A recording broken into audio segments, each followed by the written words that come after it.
The Late Night Alternative with Iain Lee on Talk Radio. We have ways of making you talk.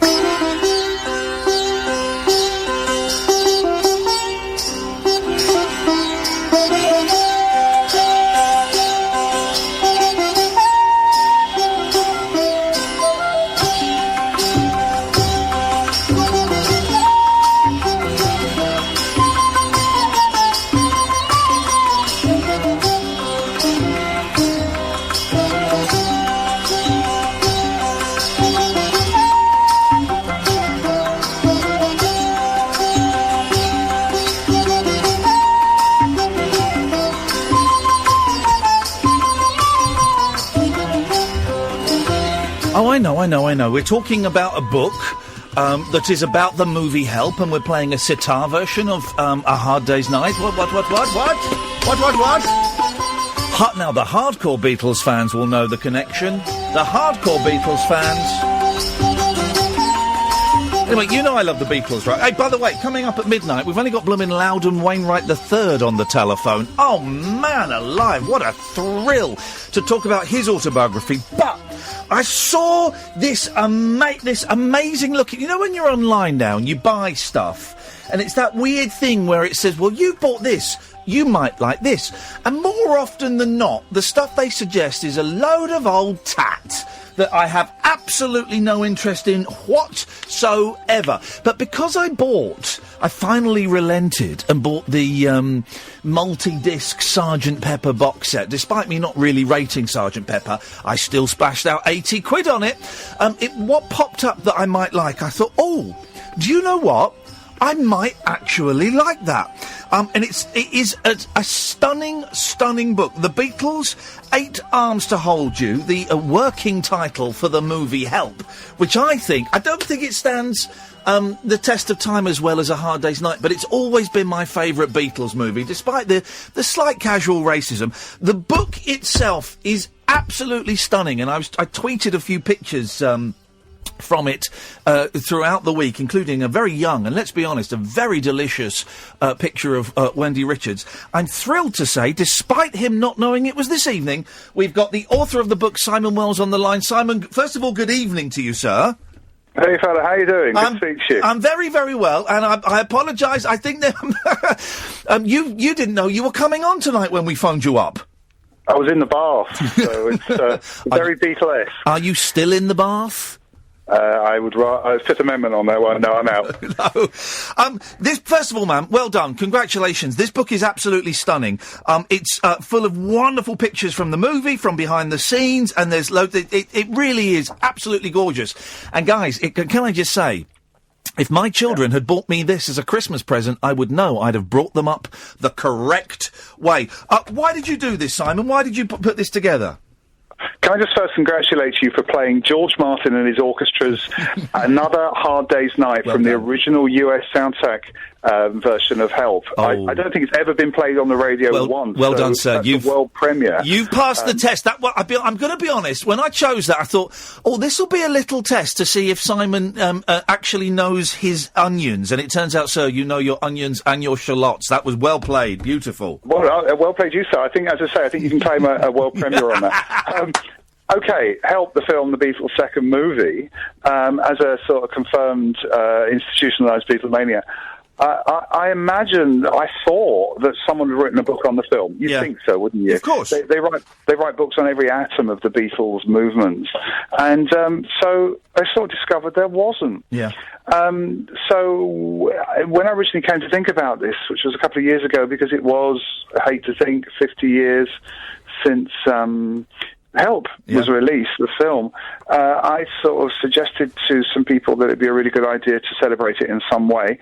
And we got this book together, and it's taken a while, but, the Beatles are perennial, and it's important to celebrate it. I mean, what you said earlier, again, is really interesting, that it wasn't as popular a movie as A Hard Day's Night. No. And actually time has not been as kind to it as A Hard Day's Night. Yeah. But I still think it's fabulous because it's the Beatles in colour.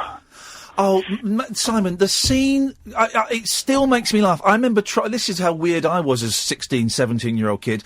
I remember showing, it came out on VHS in about 1990. It was a slightly washed print. And I remember showing it to a girl trying to impress her. And she sat there going, what is this rubbish? But the scene when the four of them, they go up to their council houses and they turn and they wave and they go through the door and it's all one giant house. That, for me, just that one scene sums up the humour of the Beatles to me. I think it's hilarious. Yeah, you're absolutely spot on. But, even deeper than that, it set a template for the whole rock star community. I mean, they all live together. Yeah. And, a couple of years later, you've got the Monkees who sort of really stole Help. Yeah. The Beatles were really funny, but Dick Lester was very funny.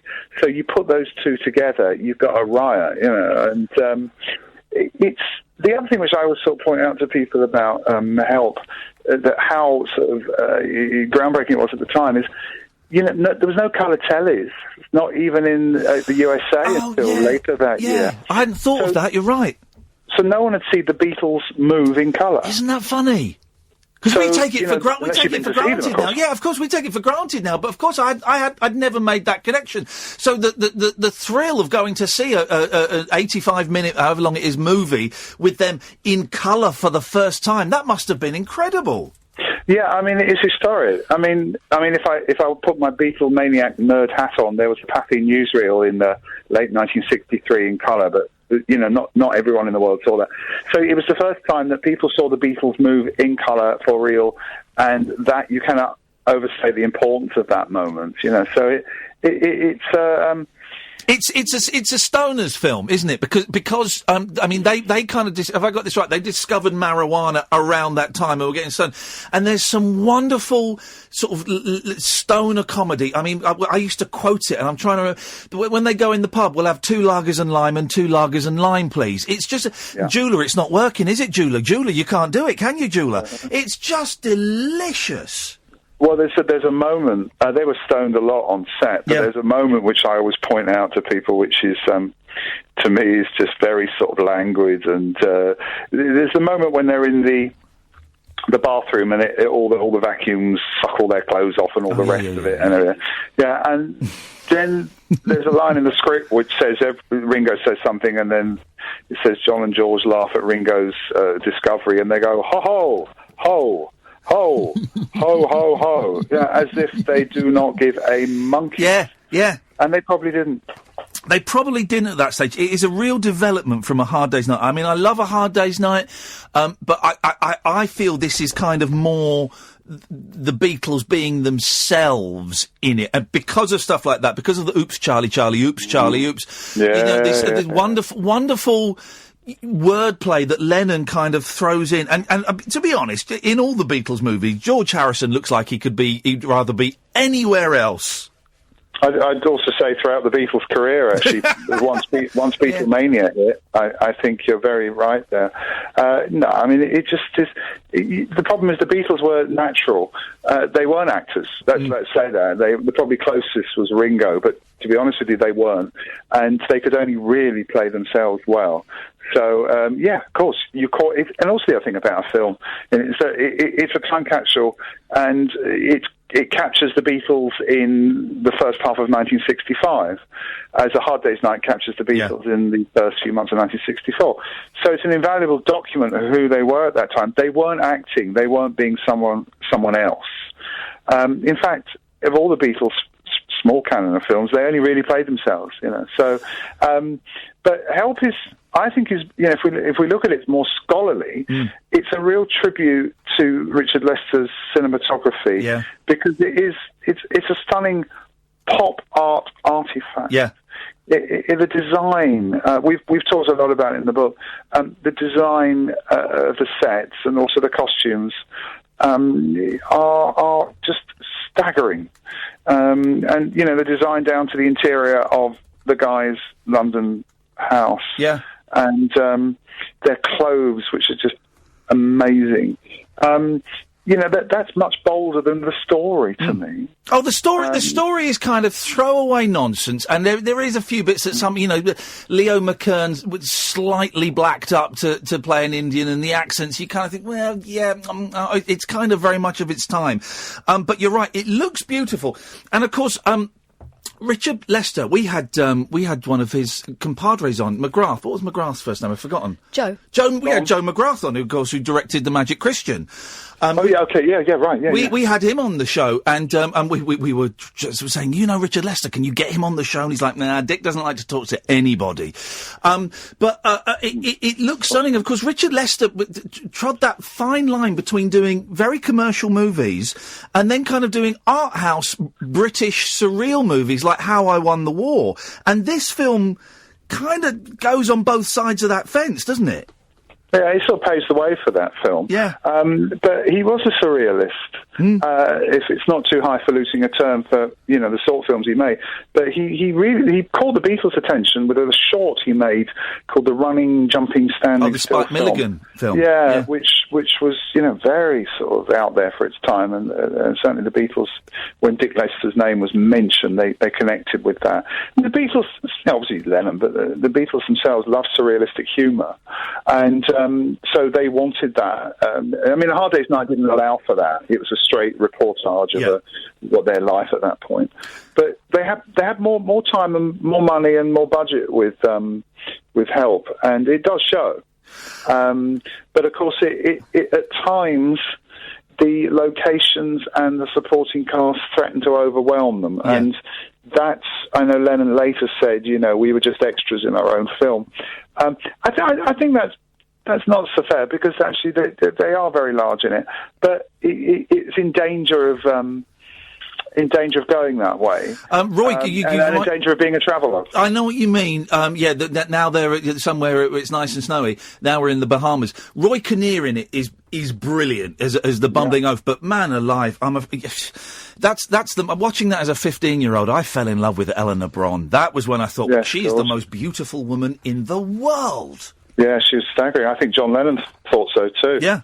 But great actors, like Roy Kinnear, like Victor Spinetti, these wonderful, wonderful actors. And you do sometimes see the Beatles kind of just take a step back and let them get on with it. I would also suggest the first side, the actual soundtrack, the first side of the Help album is one of the strongest A-sides of an album in rock and roll. I couldn't agree more with you, although in a sense, the B-side is actually one of the weakest of the Beatles canon. In fact, there's only... it's all subjective, I'm sure there's enough people out there who love it, but I think only Yesterday saves the second side. Yeah. Oh, Dizzy Miss Lizzie is awful. That's... Well, it's a filler, isn't it? But the first side of Help is magical. Yeah, it's great. But they were certainly tired of being Beatles at that point, and I think as the year drew on, they grew even further tired of being it. So, at the end of the day, you have, again, we're talking a very short period of time. Yeah. But they moved so quickly into different things. They were bored very, very quickly. So they were never going to make another Help again. In fact, the film that they had scheduled for the following year never really happened, and in fact never happened. The closest they got to it was a script written by Joe Orton, the sort of very famous playwright, which was going to be very far out. But that didn't happen, and they ended up doing their own home movie with Magical Mystery Tour. Weren't they toying as well with doing The Hobbit or Lord of the Rings? Yeah, that was that came after Magical Mystery Tour. Wow. It was actually going to be an Apple project, and in fact, they were going to call in Patrick McGowan, who was the Prisoner. They'd all seen The Prisoner, and they were mad on it, and they called him in for a meeting to discuss directing it. And he said, no way. Oh, man, I love it. Those Well, there's some stunning pictures in this. It really is an absolutely beautiful book. I believe it's what we would have called back in the day a coffee table book. Where did you get all these pictures from? Where did you get all this stuff?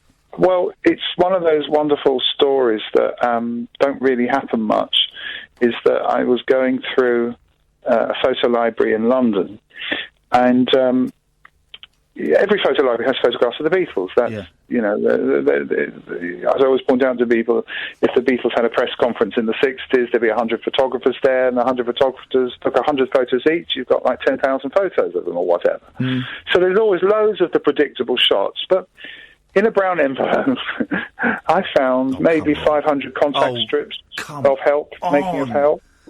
So from that moment, I knew that we could do something. And I worked with a very talented guy called Paul Skellert, who's an artist and a restorer, a photo restorer. I've never met a photo restorer before, but he is one. And normally, if you'd shown someone contact strips and said, what can we do with these? They'd say probably very little. But he got processes where he restored them, and you can see in there's some incredible shots of it's amazing. Which no one's ever seen before. So that gave me the impetus to then put forward the idea to actually do the book on Help, the book that's never been done. This is, as far as my Beatle knowledge is concerned, the first ever book on Help. So, apart from the paperback, which was the tie-in novel at the time, but this is the first book. It also tells the story of it, and I think it's to be honest, Hard Day's Night is quite a jolly story of how that came to be. Help is a little more convoluted, and it's really interesting that not that I want to bore your listeners. Oh God, just forget those guys. This is just you and me having a Beatle off, right. Simon. I'm loving it. Okay, is that Brian Epstein wanted to establish a tax haven in the Bahamas for the boys, right? And one of the ways of sort of smoothing the diplomatic process was for them to go over there and film over there to show Bahamas in all its glory. And they also wrote in a sequence in Help, which was it was deleted, which is just beyond belief, with Frankie Howard, the comedian. This at is the it, because time. he pops up. This is the picture I'm looking at with Frankie Howard, Wendy Richards, and Kath. Look at Paul McCartney's eyes in that picture. Look at the state of him. Look, he's been having a good time, hasn't he? What was the Frankie Howard bit? Well, this is where the Bahamas thing comes in. Frankie Howard was cast as a character called Sam Ahab, which if you spell it backwards, you'll find that is Bahamas. Oh, I see. Very clever. Yes, well, not that clever. They were going to use a little sequence of Frankie Howard as a theatrical school, let's get it right, get my teeth in, theatrical school where Wendy Richards was going to play a budding thespian. And the boys just chanced upon it. It didn't work, and not least because Frankie Howard didn't like the Beatles. I think the feeling was, it just did not work. Sadly, for the likes of you and I, the cut sequence was very much cut and discarded, which denied all of us the chance to see it. So there's no chance. There's no chance of that the double disc edition of outtakes and behind the scenes stuff ever happening then. Well, I asked Richard Lester about this, and he said at the time, if you wanted to collect all the outtakes of a film, you'd need a garage, right? Because shot on 35mm, or it was just huge reels and that. So when films were finished and the fixed negative was, presented and copied for use in theatres, no one knew about video, DVD, or anything. Yeah, of course. Now, of course, all the outtakes and deleted sequences and extended versions you could fit on one disc, So I like to think that one day there's going to be a boot fair where someone discovers a 16mm print of it. This is the thing we talk about on this show a lot, Simon. Like 50 years after the event, stuff is still turning up. Stuff, like with those pictures you found in an envelope, stuff keeps turning up. And, it takes someone to die and their kids go through their loft and go, oh, look, there's a letter from John Lennon, So I never say never anymore. I think everything's possible. Well, it is, isn't it? I mean, I live in hope of that. Certainly from an official source, Richard Lester said they were junk, so as far as the original negatives are concerned. But, knowing a teensy-weensy bit about the film industry, they do make rough cuts of films and preview copies before it's actually cut. So it's possible that something might turn up. But as I say, I've always found, and you probably find this when you get a DVD with the extras and the deleted sequences and the alternative endings. Yeah. Nothing really rivals what was done, does it? It's just interesting. You're absolutely right. It's stuff you watch once and you go, well, yeah, that was nice. That didn't quite live up to my expectations. No. What are you working on next? What are you doing next, Simon? Well, I'm actually writing a biography of Anita Pallenberg. Hey, wow! I'm knee deep in Anita Pallenberg world. So, and if you thought the Beatles' help was crazy, my God. Oh, mate, listen. When you've got that in some fit state, come back on again, and we'll chat about that. It will be a great pleasure. Simon, bless you for coming on, and even even though you didn't know about it, the book is really stunning. You should be very proud of it. It's The Beatles, 8 Arms to Hold You. It's by Simon Wells. I've tweeted the link. You can get it from Amazon and all the usual places. I've tweeted it. Thank you very much, Simon. Best of luck with it. Yeah, see you, mate. Thank you, mate. There we go. What a nice man. I've just ordered that for my dad for Christmas. Oh, honestly, it's beautiful. It is beautiful, and I've seen everything about the Beatles. It's stunning. Have you seen Help? Yes. Have you? It's my favourite Beatles film. I love it. I don't think I've got it on DVD. I might have to have a cheeky little order of it. 03444991000 is the telephone number if you want to give us a call. We will carry on. Oh, I haven't got my live reads, but yes, I have. Hang on a sec. What do you mean live reads? I do this spontaneously. This is the Late Night Alternative with me, Iain Lee, on Talk Radio with Time to Change. The Late Night Alternative with Iain Lee. On air and off the leash. On Talk Radio. We've got an unhappy tweet. Sorry, guys. Friday night after a long week. Feel shortchanged tonight. Another interview. We've got another one coming up at midnight.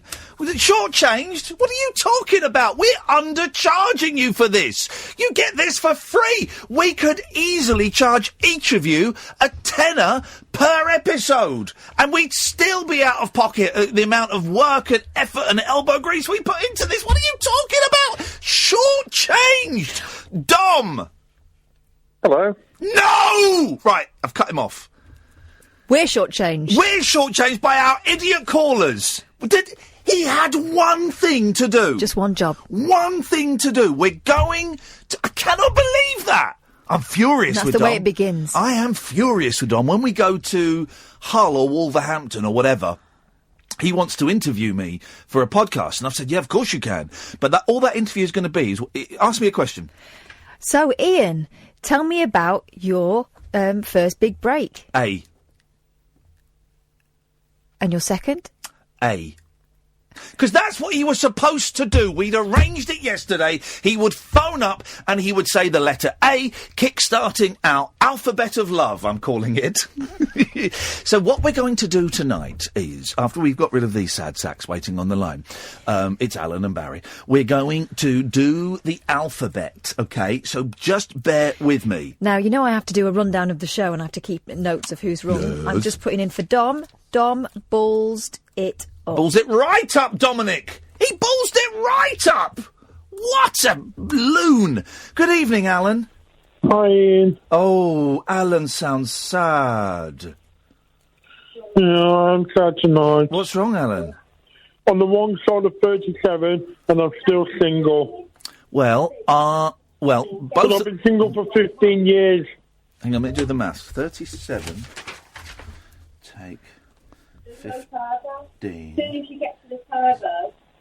22. So, who are you nobbing? Who are you going out with at the age of 22? I was at college.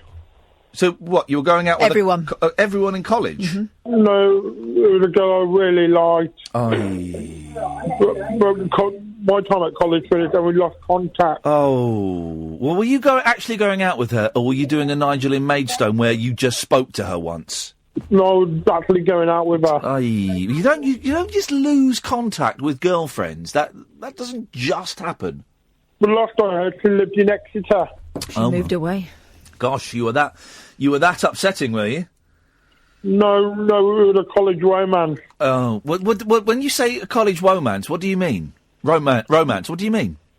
We were at the same college together. Yes, right. I'm really thinking you don't understand the word romance. We've been out for a few days.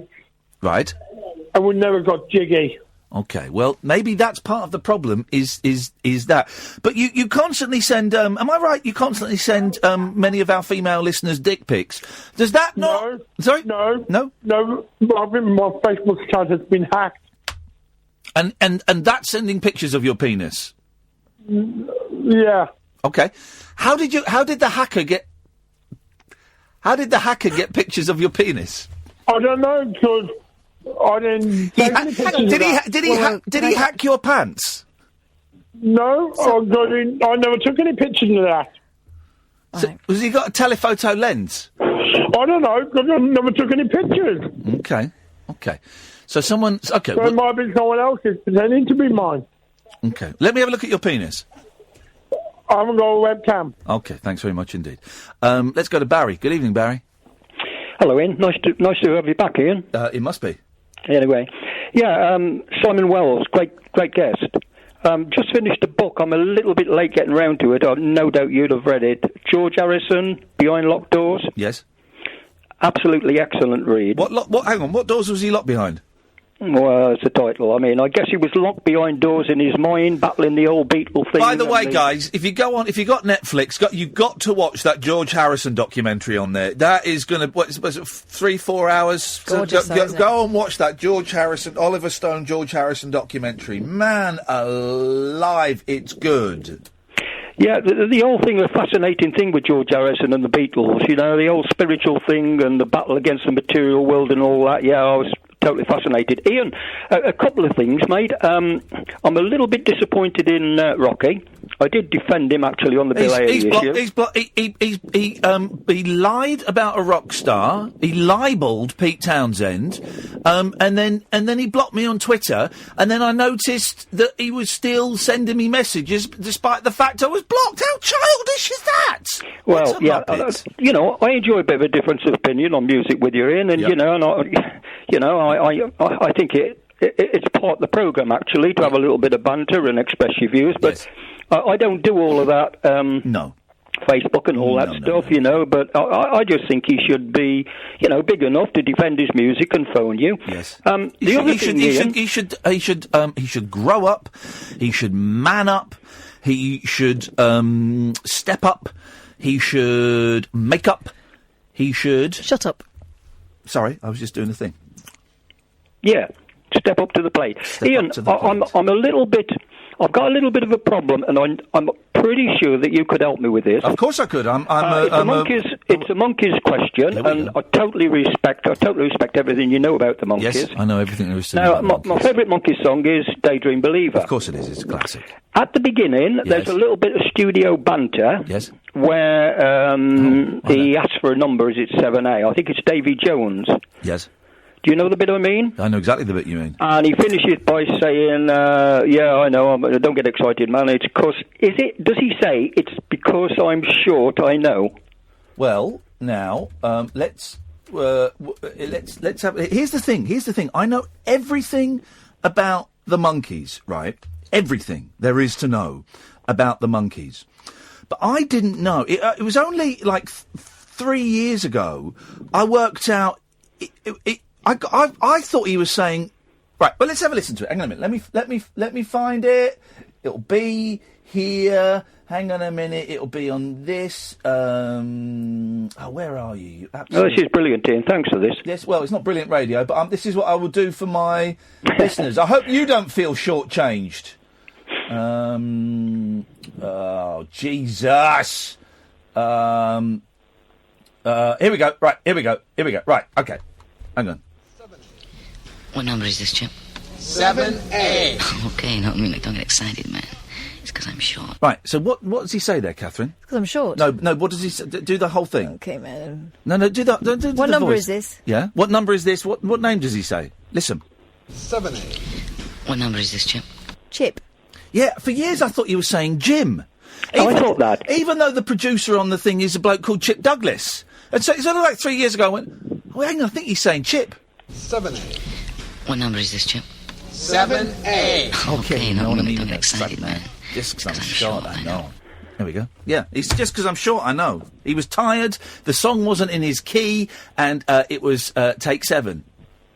But what a take, Barry! What a take! You're an absolute blooming legend, mate. Thank you very much indeed. I've cut him off, and I think there may have been more. Never mind, these things happen. That's quite enough. This is the Late Night Alternative with me, Iain Lee, on Talk Radio, and with time to change. 1 in 4 of us will fight a mental health problem this year. Having a mate in your corner can make all the difference. Search Time to Change to find out more. Unmissable late night radio with the original king of unconventional conversation. Make contact with Iain Lee.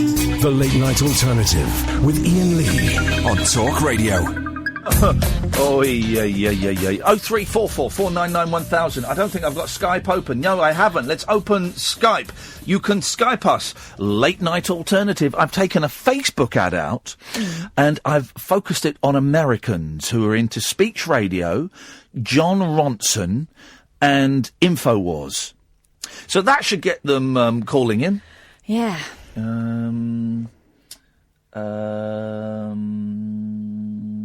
Oh, and there's someone... now, how do you block someone on Skype? That's because you put info. No, it's not. This is someone who's a troublemaker. Oh. How do I block someone? Let me ask Dom. Dom, how do I block someone on Skype? Hey, you sea lion! Not now, you... Oh, ruined it again! Dom, what is your problem? We'll do that in a minute. I'm asking you a question. I want to block a contact. Right, on Skype? No, mate, on your mum's nipple. Yes, Wow. on Skype. Oh, my God. Yes, on Skype, mate. How do I... No idea. Never used it. What do you mean you've never... Oh, here we go. Block contact. Are you sure you want to block this? Yep, blocked. Gone. Boom. Done. Someone's been following me for the last 12 years, causing problems. If you want to call in, a Late Night Alternative, and in America... In New York, it's 5:30 in the evening. In LA, it's 2:30 in the afternoon. What a great opportunity for you to phone up a British radio station and have your say for free. Late Night Alternative, all one word. What I might do for my next thing I create, whether it's a Twitter handle or a Skype, I might call it at all one word. And then you either go, so it's all one word, or you go, it's all one word, there's an underscore between each word. Can you not do all lowercase or one word? That sounds delicious to me. It reminds me of the old days of when the internet was going up and everyone was buying all the domains. Yeah. I wanted to buy .com, but they're already gone. Oh. The end. I wouldn't open with that one. No. So, Dom, we are going to do the alphabet in a minute. The thing is, it's been it's been a little bit quiet on the old telephones this week. Okay, so I'm really hoping that this is going to generate a lot of calls. Hang on a second. Here we go. Let's just take this. Hello. Oh, hello. I can see your feet. Hello. Is someone on the toilet? What is he doing? Hello? This is Van Man Removals Edinburgh. Hello? How odd. Hello? Can you hear me? Can you hear me? This is weird. So someone Skyped in, and it looks like he's in the bathroom. Van Man Removals in Edinburgh. It looks like he lowered the camera to the floor. Yeah, and that would imply that he's having a dump. Oh, my God. Wouldn't it? Wouldn't it, Dom? Yeah, maybe he's had a heart attack. Sorry, I'll phone back. Hello? He said, I am, I'll phone you back. Are you having a poo? Yeah. Well, you dirty dog! Show us. Show us. No. Show us. Go on. Put it back. Show us! I've cut him off. What a dirty dog. Fancy that. What a dirty dog. Well, he's Scotch-like. It's unbelievable. This is... we could see that, guys. We had video on. We could... That's outrageous. So, what's gonna happen is we're gonna do a trust game in a minute where we'll take calls straight to air and we're gonna do the alphabet and basically you have to call him and I'll put you on air and you say the next letter, dear listener. I'm speaking to you.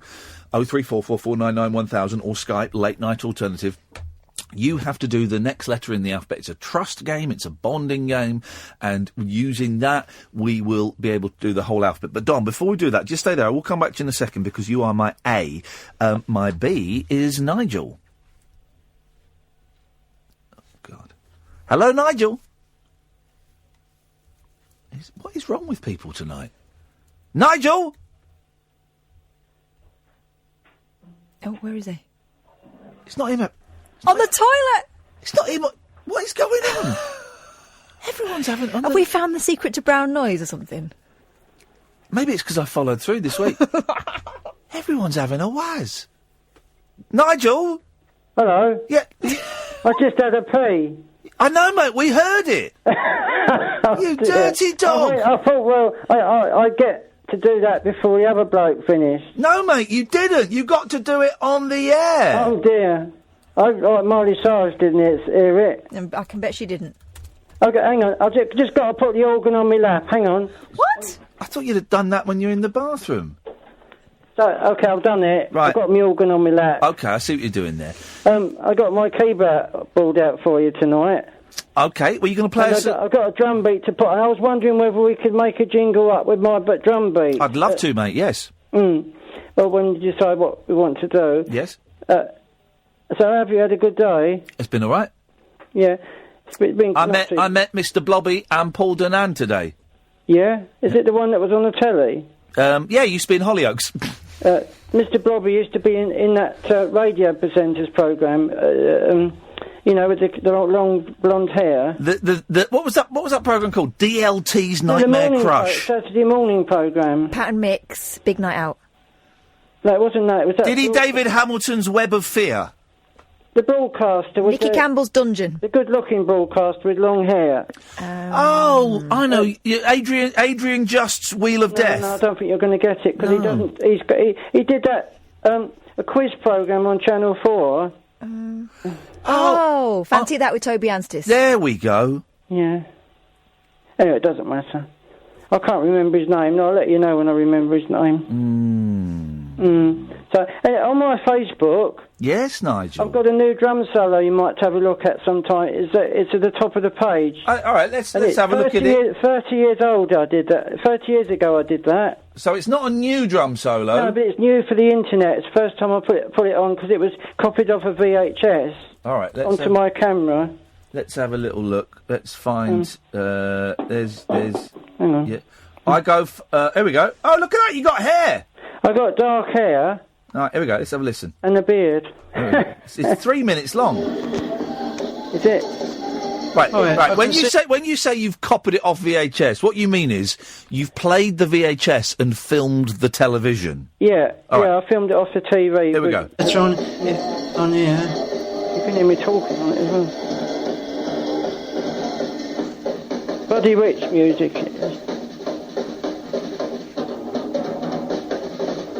Good drumming. Was that you saying that? Yes. Well, but which you? I was quite surprised how good it was. I didn't realise how good it was.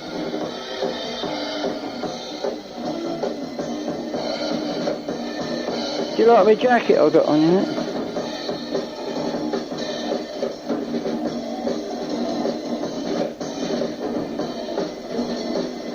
That drumming's really good. Can I say something? That drumming's genuinely really good. And I don't expect you to understand what I'm going to say, but Kath might get this. Seeing you as a younger man, makes me feel really sad.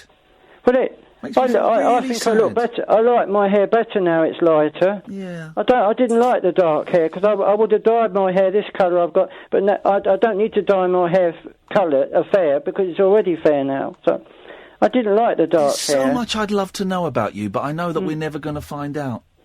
What? Well, there's so much.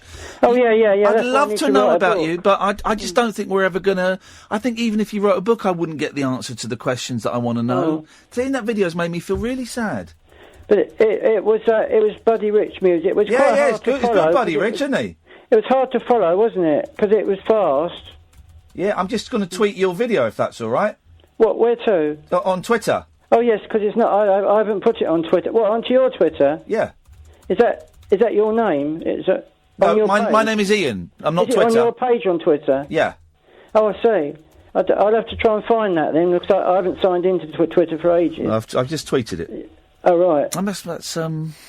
Gosh, that's really given me pause to think. Yeah, well, I thought, in actual fact, I've done a faster solo yesterday than that in my bedroom, so I'm going to put that on tomorrow, onto Facebook, onto YouTube. So, an actual faster solo, going round all the drums quicker. Can you believe it's quicker than it is? Okay. Well, who taught you how to play drums? Oh, I taught myself from 11. I started when I was 11 and taught myself. But I was taught how to read the music by somebody, but so I could read the music. But who else have you got? I know you got your mum, Nigel. Who else have you got around you? Got any other family around you? No, but I'd like to say my mum's been very ill the last 2 weeks. That's why I haven't rung in, because she's been in pain all night. I'm sorry to hear that. Doctor, her legs are so she's got lumps on her legs. Oh man! And she can't sit down without the pain. And I've been crying and everything. I had to call the doctor out twice. Oh man! And I couldn't get any painkillers for ages because they wouldn't give them to me because I'd already got the same painkillers. I thought I was going to take them. Yeah. They wouldn't let me pass them on to my mum. No, I know. They were that stingy. Yeah, well, it's the law, you see. What you have to do, I don't want to tell people how to do, but you have to go to other places. Can't go to the same shop and buy it. You got to go. No, the doctor's surgery. Oh, right, the but prescription. They're very fussy. They wouldn't even give to me to give to my mum, which was unfortunate, but never mind. But I got a friend, a neighbour, to go and get them tonight to give to my mum. And how is she? Is she feeling... well, she's asleep at the moment. She does sleep a lot good. now. That's good. But when she wakes up, she can wake up in very bad cramp, and then it doesn't go off at all. What are your plans for the future, Nigel? Well, I just take one day at a time looking after my mum at the moment. Mum comes first, doesn't she? Good lad. All right, mate. Well, do you want to... Shall we do a song? Yeah. Tell you what, stay there. We've got to pay the rent, and then we'll come back. Yeah, this is the Late Night Alternative with me, Iain Lee, on Talk Radio. With times change, 1 in 4 of us will fight a mental health problem this year. Having a mate in your corner can make all the difference. Search Time to Change to find out more. More Nigel after this. Jacked up jive talk for janitors, jazz cats, and gin-soaked boys and girls. Is that Commando? If you're awake, you're welcome. I've got 5 cactus needles stuck in my... The Late Night Alternative with Iain Lee on Talk Radio.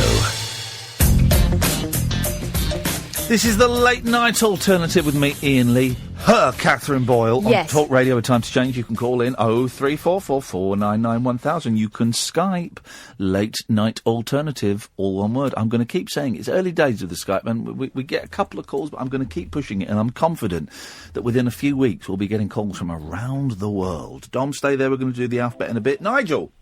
Oh, hi, Ian. Hello, Nigel. Right. Are you doing any more TV work soon? No. Well, you ought to have your own TV show, didn't you? Like the radio, but TV. Yes. Do you know anybody that could sort that out for me? You could have a radio guest on then, couldn't you?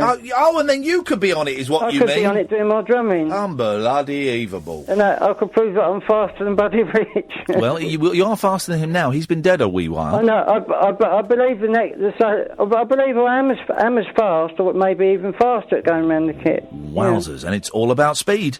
But that's only because I used to practice it all the time. Yeah. Do you want to do a song? Yeah, I've got this automatic rhythm and beat going. I was going to say, did you know about the Ride Queen and the Medway Queen boats on the Isle of Wight? Have you ever visited them before? No, I haven't, no. Is it before your time, maybe? Yes, I think it might be. But you've heard of the Medway Queen that was in the war? Yes. That took the troops over to the nearer countries of Belgium, I think it was. They got the troops from Belgium to England in the war. Well, I actually went into a disco on that boat. Yeah. But another boat, the Ride Queen, when I was 16, I was playing the drums with an organist on the Ride Queen, which is a bigger boat, like a liner. Yeah. And the other boat was the Medway Queen was gnawed up against it. Right. Is this a talk up into a song? No. Oh. I was only 16 when I was playing on this boat, which was pretty good for my age, really, because I got the work from a good agent. We finish at 1, are we getting to a song? Yeah, who should we sing about this time? What inappropriately aged young female... Oh, I know what. Why don't we sing about a male pop star of appropriate age? Neil Diamond. Neil Diamond's doing some concerts this week. Why don't we sing about Neil Diamond? Oh. Hang on. Yeah. Is that loud? Can you hear that? Yeah. It's about right, isn't it? You must have given your mum a lot of them painkillers if she's sleeping through that. I'm in the hall. Yes. So, I like Neil Diamond, he was a great singer. I bought all his albums now, I like to listen to them. Ian. I also like Neil Diamond.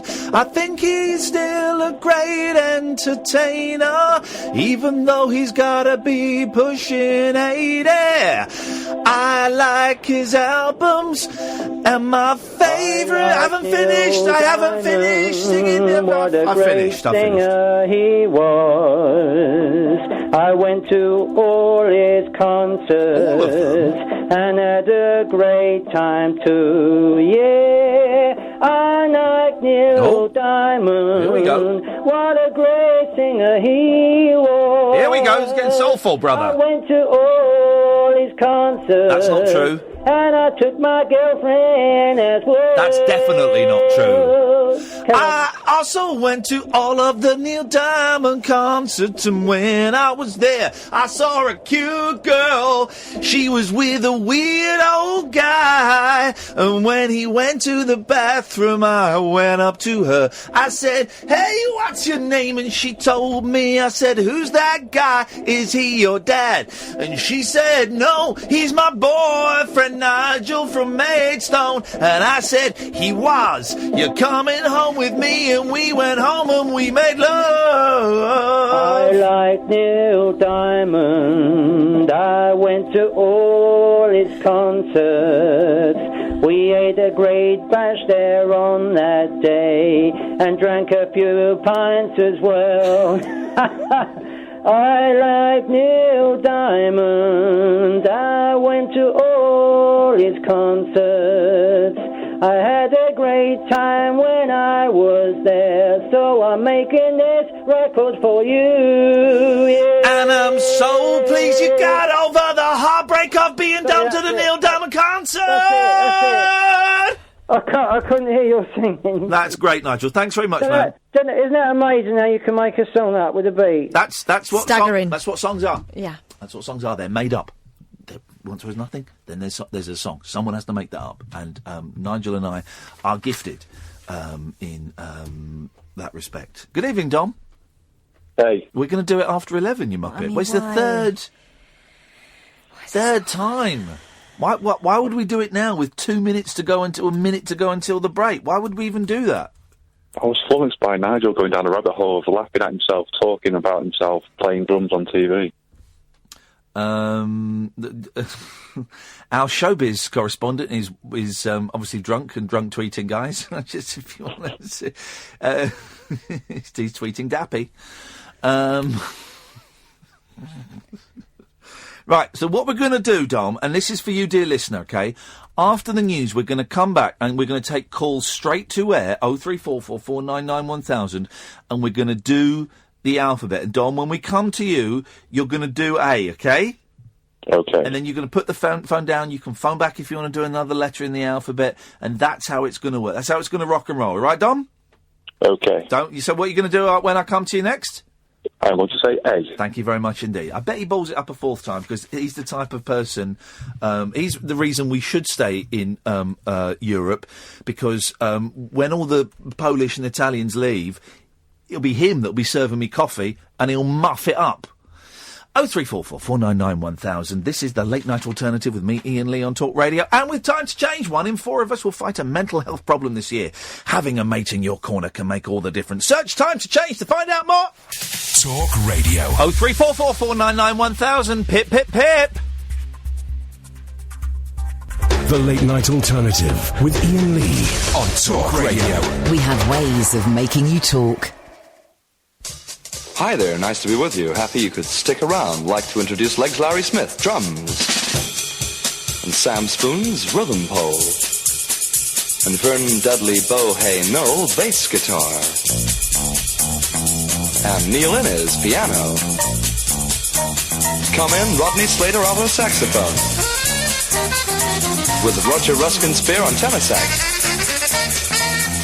Hi, Vivian Stanchel, trumpet. Big hello to Big John Wayne, xylophone. And Robert Morley, guitar. Billy Buckland Spoons. And looking very relaxed, Adolf Hitler on vibes. Nice. Princess Anne on sousaphone. Introducing Liberace clarinet. With Garnet Ted Armstrong on vocals. Lord Snooty and his pals tap dancing. In the groove with Harold Wilson violin. And Franklin McCormack on harmonica. Over there, Eric Clapton, ukulele. Hi, Eric. On my left, Sir Kenneth Clark, bass sax. Great honor, sir. And specially flown in for us, a Sessions Gorilla on Vox Humana. Nice to see Incredible Shrinking Man on euphonium. Drop out with Peter Scott on duck call. Hearing from you later, Casanova on horn. Yeah, digging General de Gaulle on accordion. Really wild, General. Thank you, sir. Roy Rogers on trigger. Tune in Wild Man of Borneo on bongos. Count Basie Orchestra on triangle. Thank you. Playing this for Dean Nicholson. Great to hear the Rawlinsons on trombone. Who loves the music. Back from his recent operation, Dan Drupp, hot. And representing the Flower People, Quasimodo on bells. Wonderful to hear Brainiac on banjo. We welcome Baldunicums himself. Very appealing Max Jaffa. That's nice, Max. What a team, Zebra Kid and Horace Batchelor on percussion. And a great favourite and a wonderful performer, all of us here, J. Arthur Rank on gong.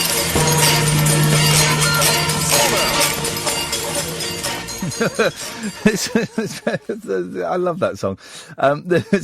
Dean Nicholson, I'm reading everything you're typing, you pudding.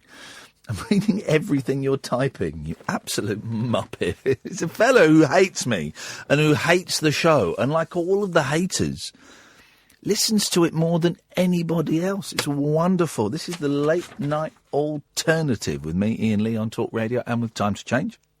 1 in 4 of us will fight a mental health problem this year. Having a mate in your corner can make all the difference. Search Time to Change to find out more. We will be speaking to Loudon Wainwright III at midnight. And I was trying to find an upbeat song to play, because he's done loads. I'm not as familiar with Loudon's back catalogue as I am with some of the other artists we have on. But he's written a book and it's brilliant. His autobiography is brilliant. So I was flicking through and I was trying to find an upbeat, fun song. But I didn't want to play the obvious ones. I hate playing the obvious ones. I found the saddest song ever. Where is it? I've got to make sure I've got it queued up to play. It is the saddest song ever. But, hang on, Loudon Wainwright. Mother, is that, what's it called, Mother? Your Mother and Me, isn't it? Your Mother and I. Flipping heck. 2 minutes 37 of flipping it. It's basically him telling his kids that they're getting divorced. It's a little bit ripe, but it's beautiful. Absolutely beautifully done. So we'll play that later on, but it's you want to play an upbeat song when someone go, hey man, hey, here's an upbeat song you did here. And we're going to play a song. Oh God. But it's good. It's good, and it prompted me to buy a few CDs. Anyway, that's coming up at midnight. So far, so good. 0344 499 1000 is the telephone number. If you want to give us a call, you can Skype Late Night Alternative, all one word. What we're going to do now is we're going to do a little bit of fun. We're going to a little bit of bonding between me and the listeners. It's going to be teamwork. We're going to do the alphabet one by one. So I will say a letter, caller will say a letter, Kath might say a letter, and then you will phone in and you'll Skype in, and we'll take calls straight to air. We'll get this done in 5 minutes, but let's after the last time we tried it with numbers, let's be pessimistic. We'll be done by 11:30 on this. Yeah. Easy. So we'll take calls straight to us. I can see people ringing in now. Hold your horses, right? Just keep ringing. 0344 499 1000. Skype Late Night Alternative. So you just say the next letter in the alphabet, and if someone says it at the same time, or you miss a letter, then we go back to the beginning. Dead simple. Right, let's go. Dom. Hey. Ricardo. Hello, Ian. How are you? Oh, God's sakes, Ricardo. What's going on? We're doing the alphabet. Right, okay. 0344, we've got to start again. He's fine, okay. 0344 499 1000. Call straight to air. Skype Late Night Alternative. Line 1. A. Okay. Now we haven't got any more calls. B. Well, we can't, what? All right. Line 2. B. No, we just did it. Jesus. Right, okay, fine. Let's go to line 3. Hello, line 3. C. No, right, we're starting again. It's okay. Right, fine. It's a little bit of a bumpy start. Right. 0344 499 1000 is the telephone number. You've got to be paying attention. You've got to be listening. You've got to be focused. Right, we start again. Line 1. Hello, line 1. I'm just answering. Can I do the letters? Yeah, go on then. D. No, we're starting again. What does the alphabet start with, guys? Come on. Line 2. A. Line 3. B. What did you say? B. E? B for Bravo. Oh, B. Okay. B. Okay, B. Line 4. C. D.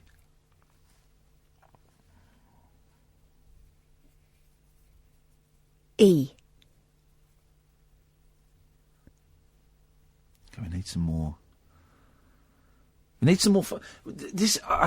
Okay, we need some more phone calls. Okay, so we're on E. 0344. We can wait. I've got time. I'm not going anywhere. 0344 499 1000. Go to line 1. A. Right. Okay. We start again. Line 2. G. No. A. Jesus. Okay. Honestly, I don't understand why this is so difficult. I thought the numbers was difficult because of the time delay, but this should be a piece of cake. Okay. Right. A.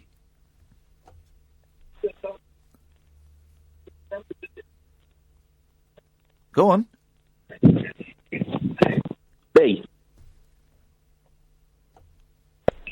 Yep. C. D. Yep. Go on. You. You, caller, whose number ends 9491. E. Line 2. F for Freddy. All right, don't be sarcastic about it, buddy. G. H. Yes, line 1? H. Oh, for crying out loud! Ooh. Okay, Right. we're getting closer. Line 1. Yes, line 1. H. No. For hello. No, H for harsehole. Like, line 2. A for ah. Thank you. Line 3. If you can hear me, I'm talking to you. They're listening to the radio. Hello? Barney? A. No, it's not A. Right, we start again. Line 3. G. No, right. What is going on? Why are people idiots? This should be a simple, straight bit of fun. Right, start again. Line 1.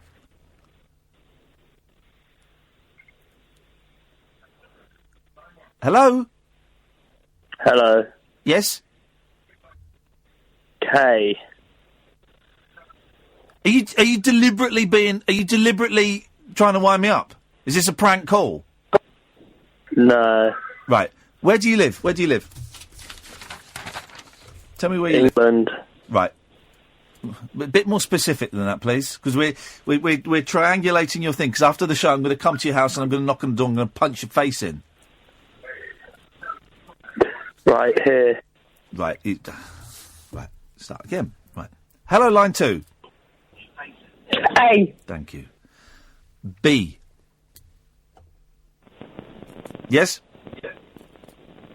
C. Yes? Hello? Hello? Yeah, you? Oh, hello, Ian. No, we're doing the alphabet. Yeah, it got on to H, didn't it? No. Right. Line 1. Oh, hello, Ian. Hello? Turn your radio off. 9491, go.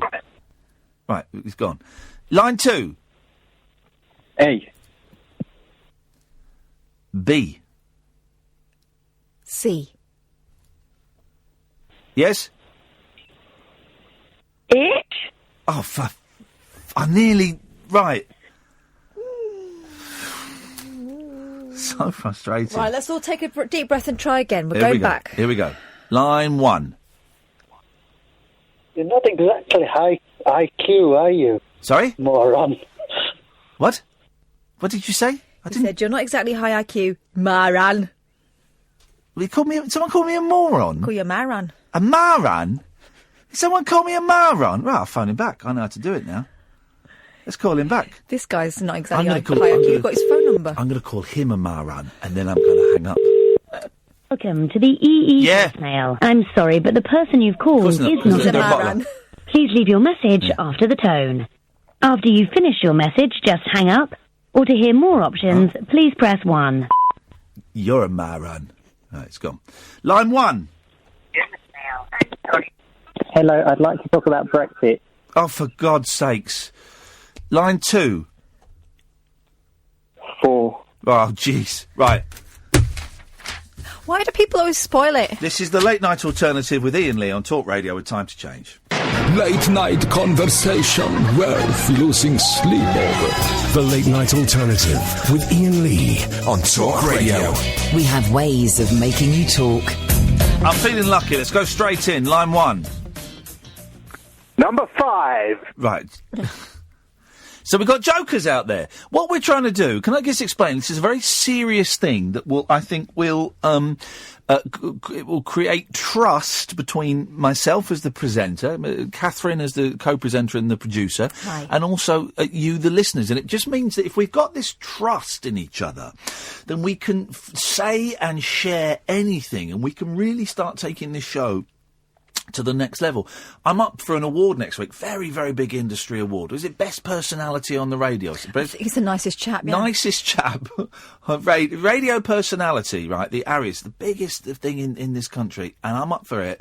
And it will be so nice to go to win it and go up on stage and say, I want to dedicate this. I couldn't be here today without my callers. Of course I could, because it's about radio personality, not about callers. But I'd like to be able to. I'd like to be able to look Jeremy Vine in the eye or Pete Price in the eye and say, "I've got a bond with my listeners that you'll never have. We did the whole alphabet. What have you done?" He makes truckers laugh. He makes truckers cry. Oh. Does he bring truckers off? I shouldn't think so. No, it's unlikely. So, line 1. Oh, this is so boring. Come on. Do it. Just start it. You just start it. As soon as we've done... Here's the thing, right? It might be boring, but it's only boring because you lot are idiots. I mean... Once we get this done, we can move on to the fun and frolics. But it's a delay in the radio. It's a delay. It's a delay in your brain. Start it. Hey. Thank you. Thank you. Line 2. H. Are you on H or something? Who is this who keeps calling up and saying H? Who are you? WN. Right. Who is that? Is that one of the presenters here? Have we got any Welsh people working here? We haven't, have we? Right. Let's start again. Line 1. Hello. Yes. Hello. How's it going, Ian? You all right, mate? Yeah, basically, I want to talk about the Beach Boys. Right, we're doing the alphabet. Right. Yeah. So as soon as we've but done... it's talk. Yeah, but it's talk radio. You can talk about whatever you want. I'll be the judge of that. Right now, as soon as we've done the alphabet, buddy, then we can talk about the Beach Boys. I promise you. But we're going to do the alphabet first. So when shall I call back then? I just want to talk about the Beach Boys. That's fine. That's absolutely fine. But we're doing the alphabet first. So keep listening. I'm assuming you're listening, yeah? Of course I am. Right, then do a letter. Z. No. It's not even an English letter. Line 2. A. Thank you very much indeed. Let's go to Skype. Yes, hello, Skype. India. Oh, for goodness sake. Yeah, for goodness sakes. That is a... Right, Can I just say something? Yeah.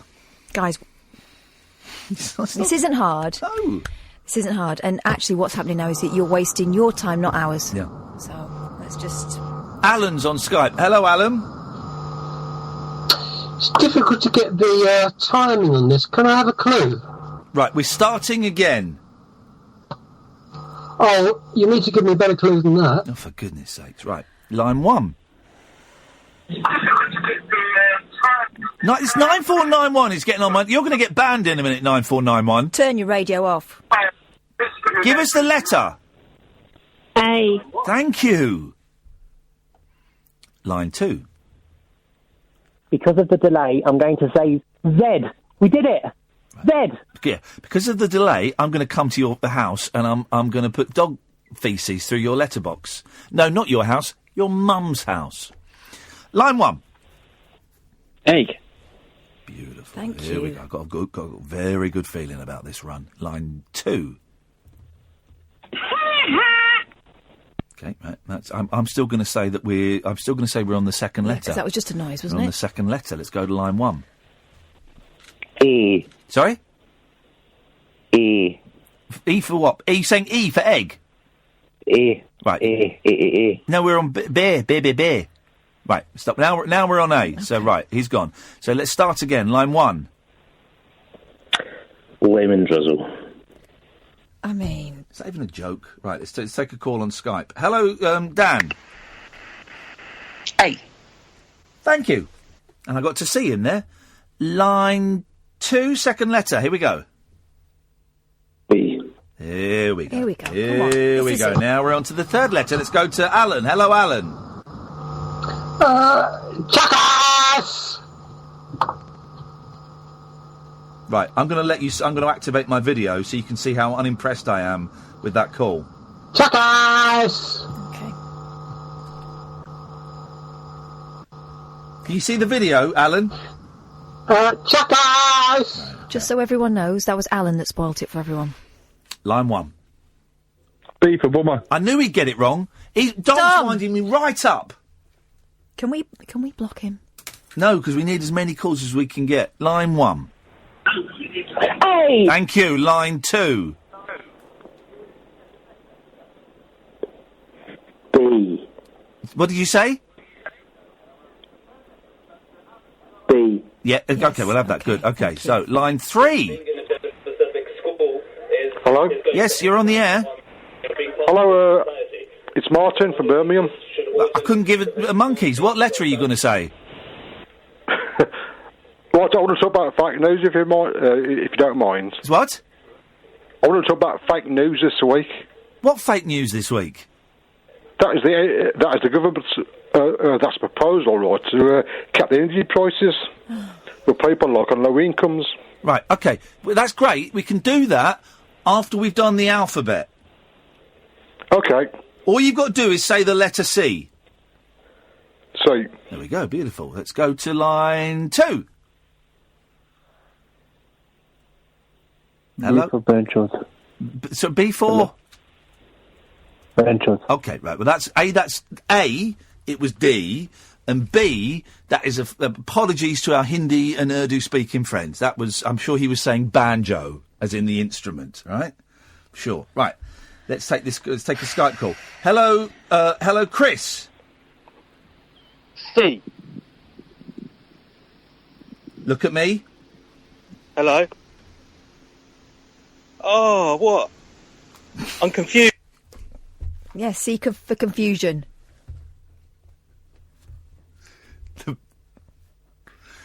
Some of the Skype callers are getting a little bit of extra content. A little bit of extra. It's like director's cut. It's like Easter eggs. We're putting Easter eggs. And it's X-rated. Yes, very, very blue. He looked so... I felt bad because he looked so heartbroken because he wasn't looking. And then he looked down at his phone and I'm flipping in the bed. What did I do wrong? Hello? Hey.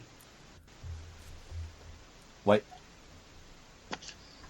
There we go. I like him. He got a different gesture. I like that guy. He got a double Fonzie. Line 2. Hey. Sorry? Hey. No? No. Right, but it is now. So we start again. Line 3. It's C. No, it's not. Line 1. I like that guy. Hello? Yes, hello. Line 2. Hello? Sorry? Yes, hello. Hey. Yes. I'd like to partake in this alphabet. Then all you've got to do is say the letter A. Line 1. A. There we go. Beautiful. Oh. Line 2. Hello?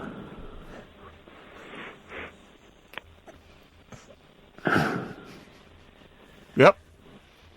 Hello? Yes. Hello? Yes. Right? Yeah. We're doing the alphabet. C, then. C for Chris. Right. Hello, Alan. I apologise for my behaviour earlier. Can I have a clue, please? It's the first letter of the alphabet as we're starting again because all of my listeners are idiots. A. There we go. Let's go into line 2. A for armpits. No! Oh, for goodness What is sake, wrong will you with pay these people? attention? Line 3. B. No. For B. No. Line 4. C. No. What is going? Why we're not even got into double letters? Where was the furthest we got? H. Do they have double letters in the alphabet like they do in Yeah, numbers? W. Thank you very much indeed. Right, let's try this Dan. Hello. A. Alan. There we go. That was one of the Paw Patrol there. That's one of the Paw Patrol said A. I don't never know which Paw Patrol pup is which, but good for them. Line 2. A. No. No, and... That was one of the Paw Patrol there. Right, but it is A now, so we've just started again. Right. Tom on Skype. Can I have a P, please, Bob? No, you can have a No, bunch easy, of fives. easy. Right, we start again. Line 1. D. I mean... D for dullard. Right. Here's a clue, line 2. We're starting again. It's A. Yes! B. C. B. What did you say? B. Give me a word. B. No, give me a word that starts with that letter. Banana. What did he say? Banana. No, it's not B, though. Right. 'Cause it could... Right, the next one that's a BD thing, and I can't quite hear because of the sibilants. We're going to assume. Yeah. Because we've got to move this on. This is taking Is it ages. sibilants? No, that's with S's. You know. All right. Let's Doesn't matter, we're going to do it. We're going to do it. We're going to do it. We're going to do it. We're going to do it. We're just going to go straight through it now. A. Yes, caller. James.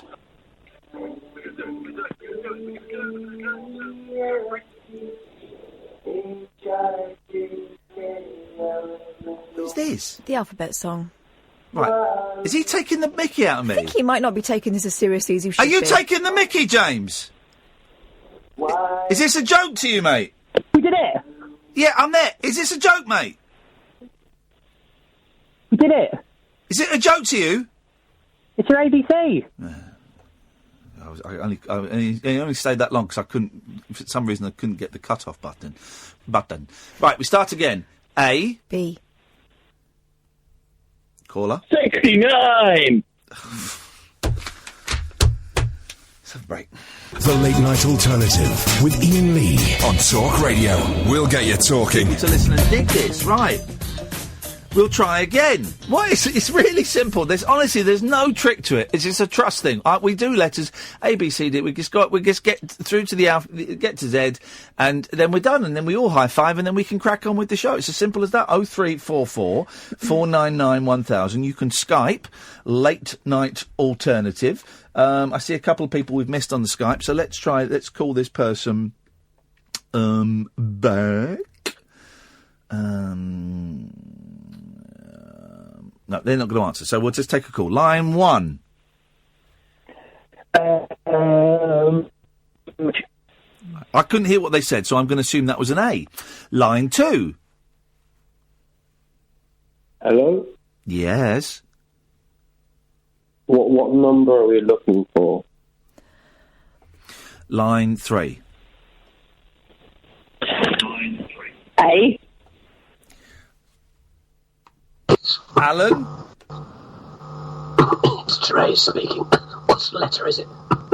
Well, you can't just phone up and say what. Did you say your name was Tracy? Therese May. Theresa May. Right, okay. You can't just phone up and ask what letter it is. It's the Prime Minister. Okay, right, I said a satire. Right, let's try this one. Hello, Dom. B. Dom, just look at your screen now. Oh, he's naked! Oh, God, Jesus, Dom! you dirty git! He's naked. Don't Skype me naked. Especially if it's as cold as that. Don't Skype me naked. That is actually, and I'm not in any way making light of what's happening in the United States, but that is a form of abuse. To Skype me naked is actually a form of abuse. And I could see that too. Let's go to line 1. Line 1, we're going to start again. Away you go. Oh, for armpits. Thank you very much indeed. Line 2. Is actually a form of abuse. C.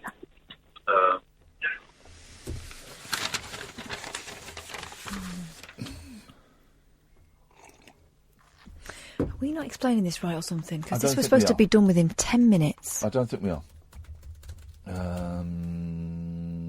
Are we confusing you with the order of the alphabet or something? I think we might be. I'm just wondering if I've got a song, an alphabet song, that might help. No, the only one I've got is... this isn't very... Has this got the alphabet in? I can't remember. Is this... Hang on a second. Right, just stop calling me for a minute. I can't remember if this one... I'm trying to find a song that's got... Maybe people don't know it, because it's like the thing, the times tables. You don't do them very often, so you forget your time. Maybe people have forgotten the alphabet. Yeah. Right, okay. Has this one got the alphabet in? Does this have the alphabet in it? No. Not at all? No, just a reference to a street that happens to be called Alphabet Street. I'm going down. So he doesn't do like A, B, C, D, E, F, G, like... We could possibly do it over the top. No. There's no point in me playing that then, is No, there really? no. Alphabet... hang on a second. We're going to find something.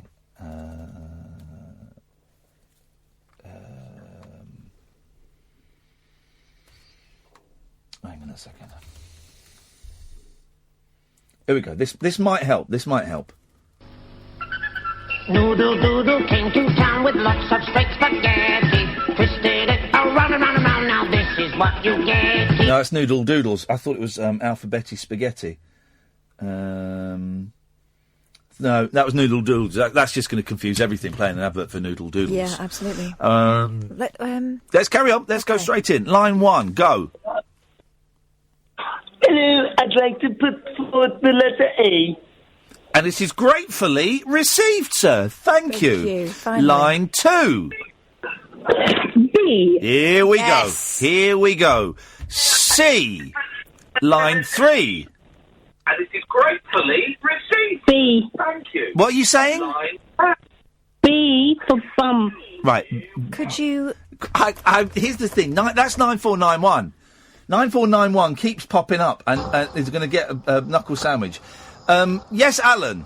Yeah, I've got a song. I don't think we need many letters. A, B, C, D, E, F, G. You don't need any more, do you? Line 2. Oh, it's definitely H. I think everybody's on a bit of H tonight. That's street slang for heroin. Right, we're starting again, so we're going to go straight to line 3. Line 3, what have you got? Here we go.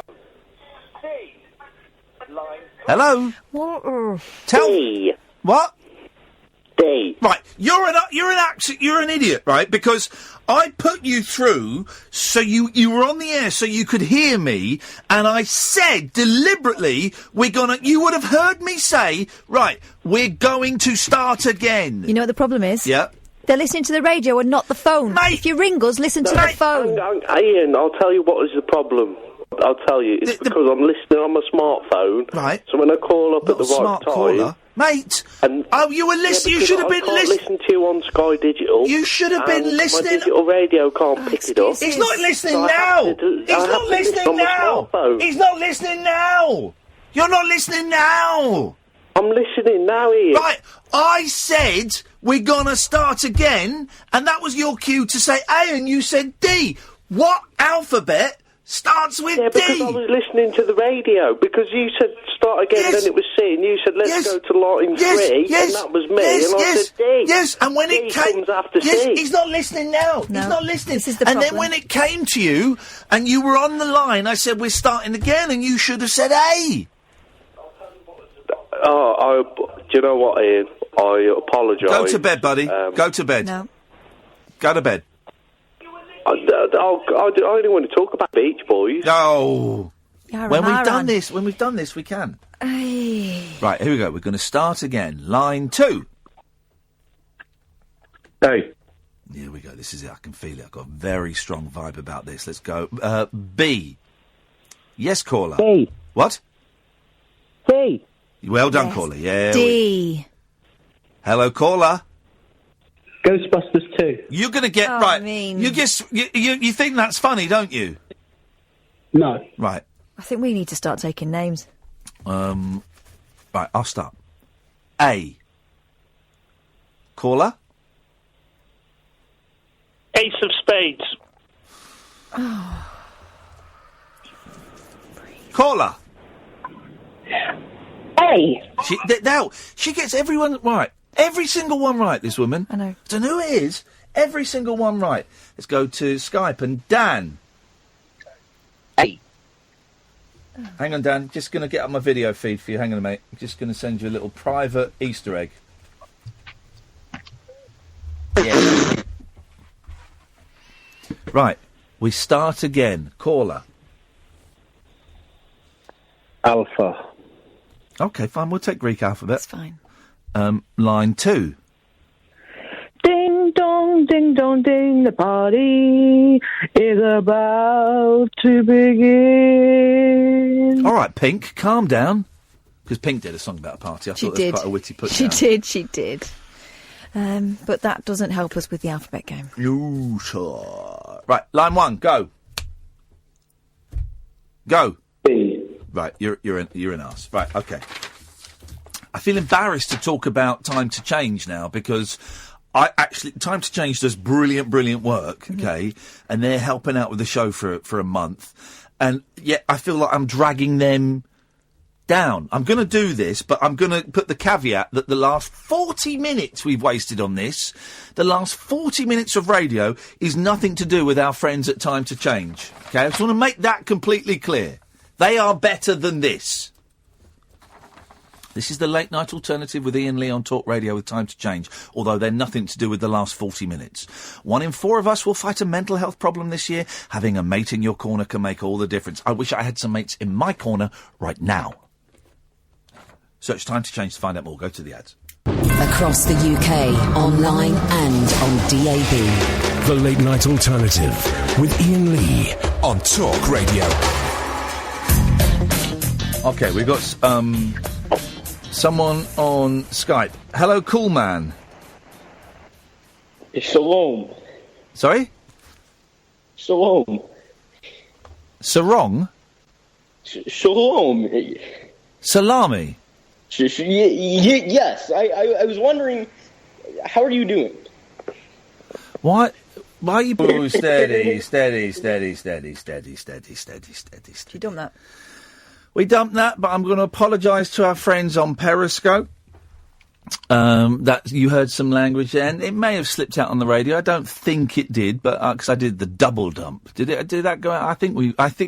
Okay, let's just play it safe. If you heard what that young child was saying, apologies. We certainly do not condone racial epithets like that. I think that was disgusting language, and if that's the best you can do, then shame on you. Apologies to our Periscope friends, because you would have heard that. That's one of the things of watching on Periscope. You get to see all the stuff that would normally get dumped.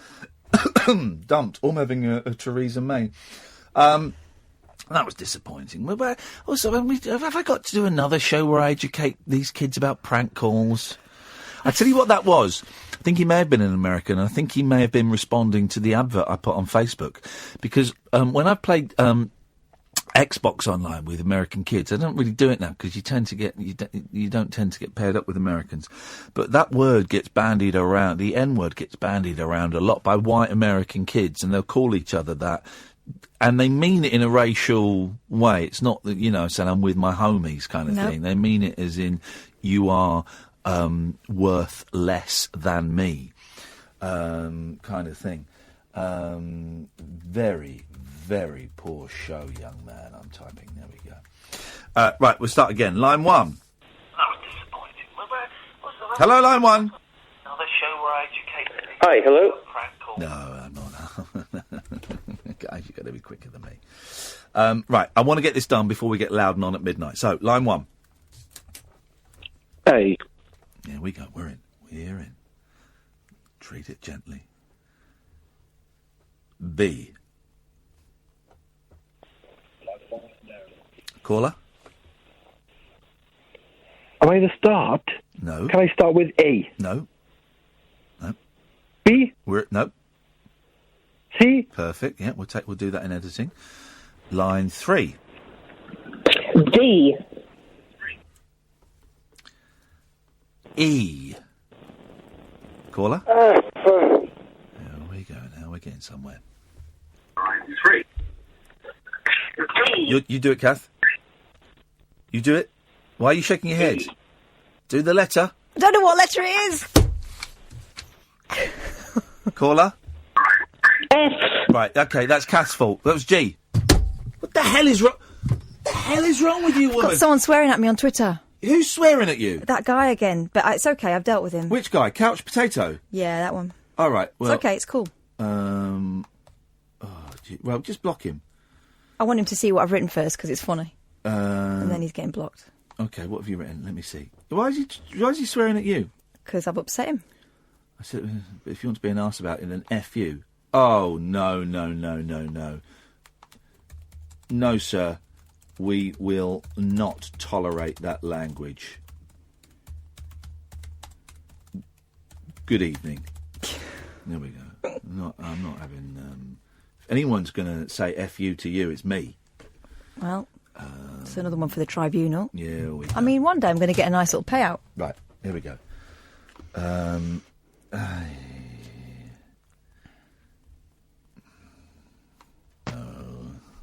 I dumped that then. I didn't need to. That's how triggered I am as I hit that dump button. Because listen, guys, I know. Oh dear. Shall I start? Right. 0344 499 1000. Late night alternative. We're going to do this. Yes. Here we go. You start. A. Well done for paying attention. Well, they've stopped swearing at me now. B. C.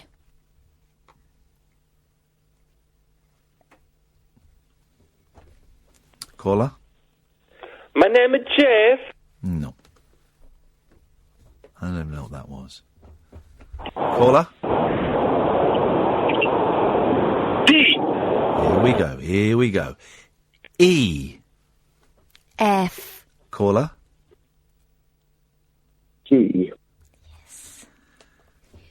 H.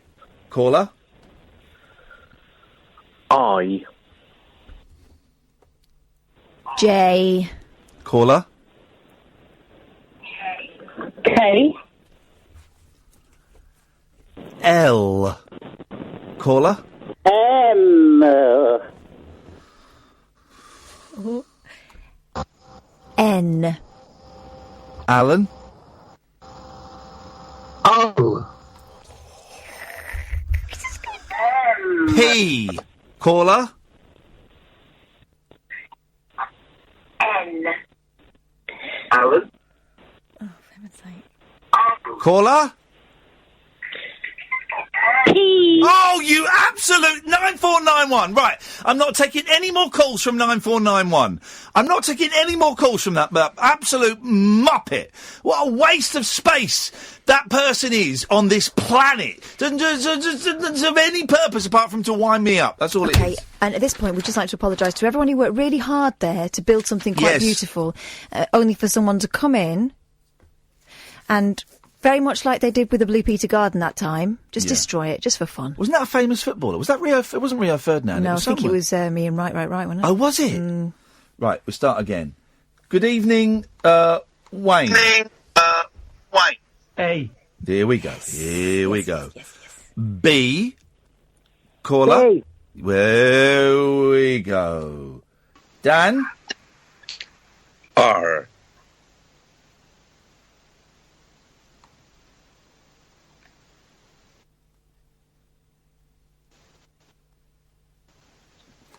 Start again. We're going to do it. We've got 5 minutes to do this. We're going to do it. Right.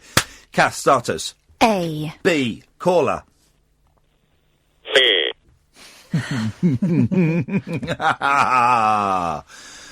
D. Caller. E for Brexit. Right. Okay. Right.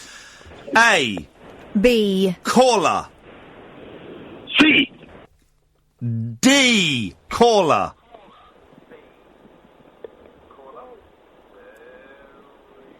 Caller. C. No. Right. Okay. Listen to your phone.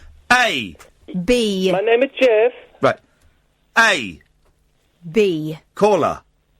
My name is Jeff. Right. Okay. A. B. My name Yep. is Jeff. Okay. A. B. Caller is gone. Right. Caller. C. Here we go. D. E. Caller. F. There we go. There we go. We're getting there. G. Caller. H. I. J. Caller. K.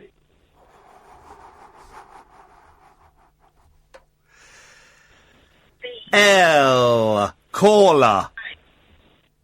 You're once, twice, 3 times a lady. Right, that doesn't count. So we've just done L. Caller. M. Here we go. Here we go. A. Oh, you absolute tit! What are you doing? You've got. Why are you not paying attention? Right, caller, go. Go. Alan. A. Right, who's right? Yeah, okay. A. Look, Jesus. Right, Dan. N. Catherine, this one's on you. Right, we're going to do it. We're going to just rack up the calls now. We've got 2 minutes to do this. Here we go. Kath, start. A. B, caller. C. Here we go. D, caller. BBW. Okay, right, we're going to do this. We've got 2 minutes and 50 seconds. Kath, start. A. B, caller. C. Sorry? D. You literally just heard us say A and B. What the hell is wrong with you? She's ABC. Is this a man or a woman? Dan. Right. Oh. Did this man say C? No. Right. I said C. No. Right. We Here we don't go. believe you. A. B. Caller. Right. Oh, this man. Someone say something. C. Here we go. Caller. D. Here we go. Here we go. E. F. Caller. G. Here we go. H. I. J. Caller. Literally just heard. B for Brexit. Oh, for Christ's sake. We've got a minute to do this. A. B. Caller. YMCA. Yeah, YMCA in your face. Which actually is quite a horrible image. Sorry, well, you know what happens down at the No, YMCA. it's nice. It's fun. Right. A. B. C. Caller. C. No, you're an idiot. Right. A. B. Caller. C. Here we go. Come on, we've got a minute to do this. Just start calling, guys. We've got a minute. D. E. Caller. C. You're a C. Oh. Yeah, you're right to hang up. Right. A. B. Caller. My name is Jeff. Right, okay, I don't even... Right, okay. A. B. Alan. F. We've got 50 seconds. A. B. Caller. C. D. E. Caller. E. What? Is that funny? Right. We're out of time. Absolute car crash of an hour. That should have taken 10 minutes, 20 tops, and we just spaffed an hour of radio all over the airwaves. What a waste. And we all know who was to blame for that. You were for quite a bit of it, actually. I hope you feel proud of yourselves, everybody. Losers. This is the Late Night Alternative with Iain Lee on Talk Radio with Time to Change. 1 in 4 of us will fight a mental health problem this year. Having a mate in your corner can make all the difference. Search Time to Change to find out more. Talk Radio. Loud and Wainwright coming up just after midnight, and I'm going to start, when we come back from the news, with just the best song I've ever heard about divorce. There aren't that many, there are a few, but the best song about divorce. It will break your heart. If you follow me on Twitter, I'm just going to tweet how you can buy Loudon's book. It's a cracking read. This is Talk Radio. The Late Night Alternative with Iain Lee on Talk Radio. We have ways of making you talk.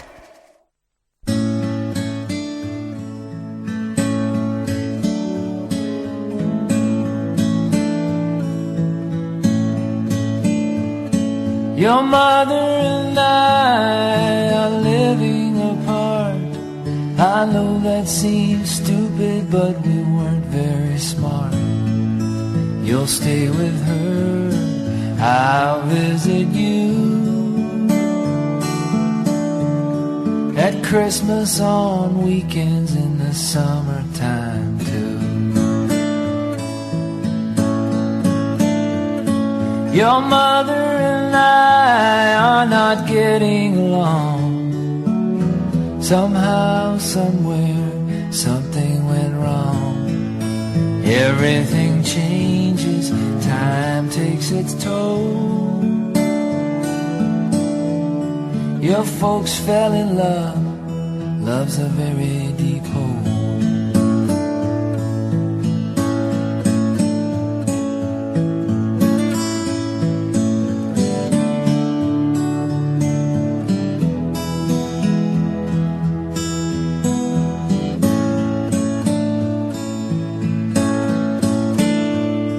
Your mother and I will do all we can do to work this thing out and to take care of you. Families get broken, I know it's a shame. It's nobody's fault though, and you're not to blame. Your mother and I are both feeling bad, but things will get better, they won't stay the same. And I hope when you grow up, one day you'll see your parents are people, and that's all we can be.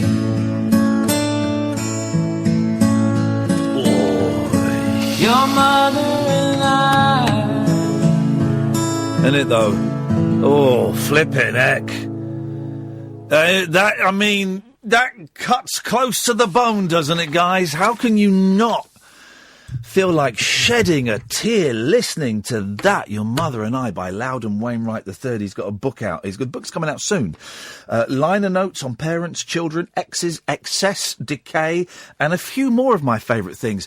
And boy, oh boy, I skipped through it in a couple of days, and I'm thrilled to say that Loudon's on the line now. Hey, Loudon, how you doing, man? I'm pretty good. How are you? I'm very, very well. I loved your book. I thought it was fantastic. Well, gosh, I'm glad to hear that. What a relief. It would have been an awkward interview if I thought it was a stinker. Yeah, no, I'm very pleased that you liked it. There's no holds barred in there, is there? You kind of lay it all out on the line. Were the people around you upset or happy or frightened when they knew you were going to be writing a book? Well, I don't know for sure. I've been writing about myself and the people in my life, that is the big people, the important people, my wives and kids and parents and siblings, for 40-something years. Yeah. So that's kind of the waterfront that I cover. I suppose so. Yeah, it's all on the records, and then you go and put it down in the book as well. It's what I've been interested in all this time. So I just thought I would write sentences about it instead of songs. I was really interested in that you keep referencing your dad in the book. Obviously, he's a huge character in the book and in your life. And I thought it was really nice the way that you included some of his writings. Because was it Life magazine that he used to write for? Yeah, when I was a kid growing up in the 1960s, he was a very well-known kind of almost fixture in American cultural life because he had this column in Life magazine called The View from Here. So I decided that, as I say early in the book, that I was going to bring him along for the ride, or riding shotgun for the book. And I include 5 or 6 of what I consider to be his best pieces of writing. So I think it's a treat for the reader. Oh, it's lovely. It's delicious. A delicious slice, looking at America through the past few decades. I kind of felt there was a similarity in your written word and his written word. Did you pick up on that? Well, I think there might have been. He was a much more. He was an older generation, obviously, and a little more maybe buttoned down and more conservative than I am. But I think he does have a confessional streak about him. Yeah. In his work and writing, and so I feel that there may be similarities between him and me, aside from the genetic stuff. Another thing that got me, right, because I listen, I've been listening to the music. I didn't know a lot about your kind of past and your personal life and stuff, but boy, oh boy, you liked, well, I guess they would be called fads. You or cults, or not, you kind of found a few strange groups to kind of hang out with in the 60s and the 70s. Yeah, after... I write about the Summer of Love, which was 1967. So I was a young person. I went out to San Francisco. I did all that fun, exciting LSD, music in the park, hippie stuff. And then there was a kind of subset of that group who became interested in Eastern things like yoga and macrobiotics, Scientology. There was a kind of waves of that going around, and I got involved in first in a yoga ashram in San Francisco, and then on the East Coast when I got back east, where I was from, I lived in a macrobiotic community for a while up near Boston, Massachusetts. What was that like? I mean, what was it fun? Did you discover yourself? Well, it was. Obviously I was attracted to that idea, but I also came to realize, or now looking back on it years and years later, that it was also a way for me to kind of hide out. Yeah. You know? I had made my first record. I had recorded it in 1969 for Atlantic Records. It got great reviews, and people said, "Oh, you have to go out and play and work and perform, and people want to see you." And I was caught up in this, living in this macrobiotic community, and I think I was a little afraid to go out and present myself to a public that wanted to see me. So I was studying the order of the universe instead. Wowzers! And some light reading. But I still like a good plate of rice and vegetables now and again. Who doesn't? Hey, there's a new Japanese restaurant open near us, and we thought, hey, let's go and try it tonight before the show. And they gave me this food, and he said, I warn you, it's spicy. It was too spicy, Loudon. It was so hot, I had to leave it. And that's not good. That's not good for you. No, that's much too yin. Yeah. Is that what it is? Is that yin? Yeah, you want to be more yang and not yin. That's what we want to do. In the early days, of course, you were, and you talk about it in the book, heralded as the new Bob Dylan. The new Bob Dylan. Did you buy into that? Did you kind of, as a cocky young man think, yeah, do you know what? I am the new Bob Dylan, or did you think that was ridiculous? Well, a little of both. I mean, it was flattered. I was flattered, I suppose. Yeah. I'm ashamed to say, to be compared to Bob Dylan, because he, of course, was is the high mark of singer-songwriters. He was then, and I suppose he still is. But I don't think there was much that was Dylan-esque about what I was doing. We have a completely different writing style. Yeah. I mean, I play the same 5 guitar chords that he plays, but there were lots of Bob Dylans. There was John Prine and Steve Forbert and even Bruce Springsteen was the new Bob Dylan before he was the boss. Were you surprised when you got, you say the first couple of records were on Atlantic and you're getting all this thing, because, you as a young man, you're a kind of, I was cursed stroke blessed with being tall and lanky and slim as a young man. And you kind of had that same thing, you didn't look like the James Taylors or the other kind of singer-songwriters that were bubbling around at the time. Did you feel a bit out of place with all of those lot? Well, no, that was kind of intentional. I mean, in terms of the look. I mean, when you start out, I talk about this in the book. When you start out in a career, whether it's acting or writing or painting or architecture or anything, you really want to try to separate yourself from the pack. You want to be noticed. Yeah. So rather than have long hair, a la James Taylor, I guess he doesn't have any hair now, but he used to have long hair. Yeah. And bell-bottom pants and, leather vests, which was kind of the costume of the early 70s. I kind of had short hair, and I wore the same clothes I wore in boarding school. I had flannel trousers and a blazer and a button-down shirt. So I think all of a sudden the first thing that people would see when they saw me in a club was, who's that strange guy? I mean, he doesn't look like a musician. Yeah. And then when I started to sing and jump up and down and stick my tongue out and scrunch my face up, then it was kind of like a psychotic, preppy psycho killer look. Well, it's a similar look to the one that David Byrne from Talking Heads would adopt 10 years later. Yeah, he got it all from me. Yeah, of course he did, man. Of course he did. One of the themes that I picked up in the book, and you mentioned the ashrams and the macrobiotics and stuff, is I get the impression that you're constantly searching for something, and I get that from the places that you mentioned that you stay, but also the marriages, the kids. Are you happy? Are you happy, Loudon?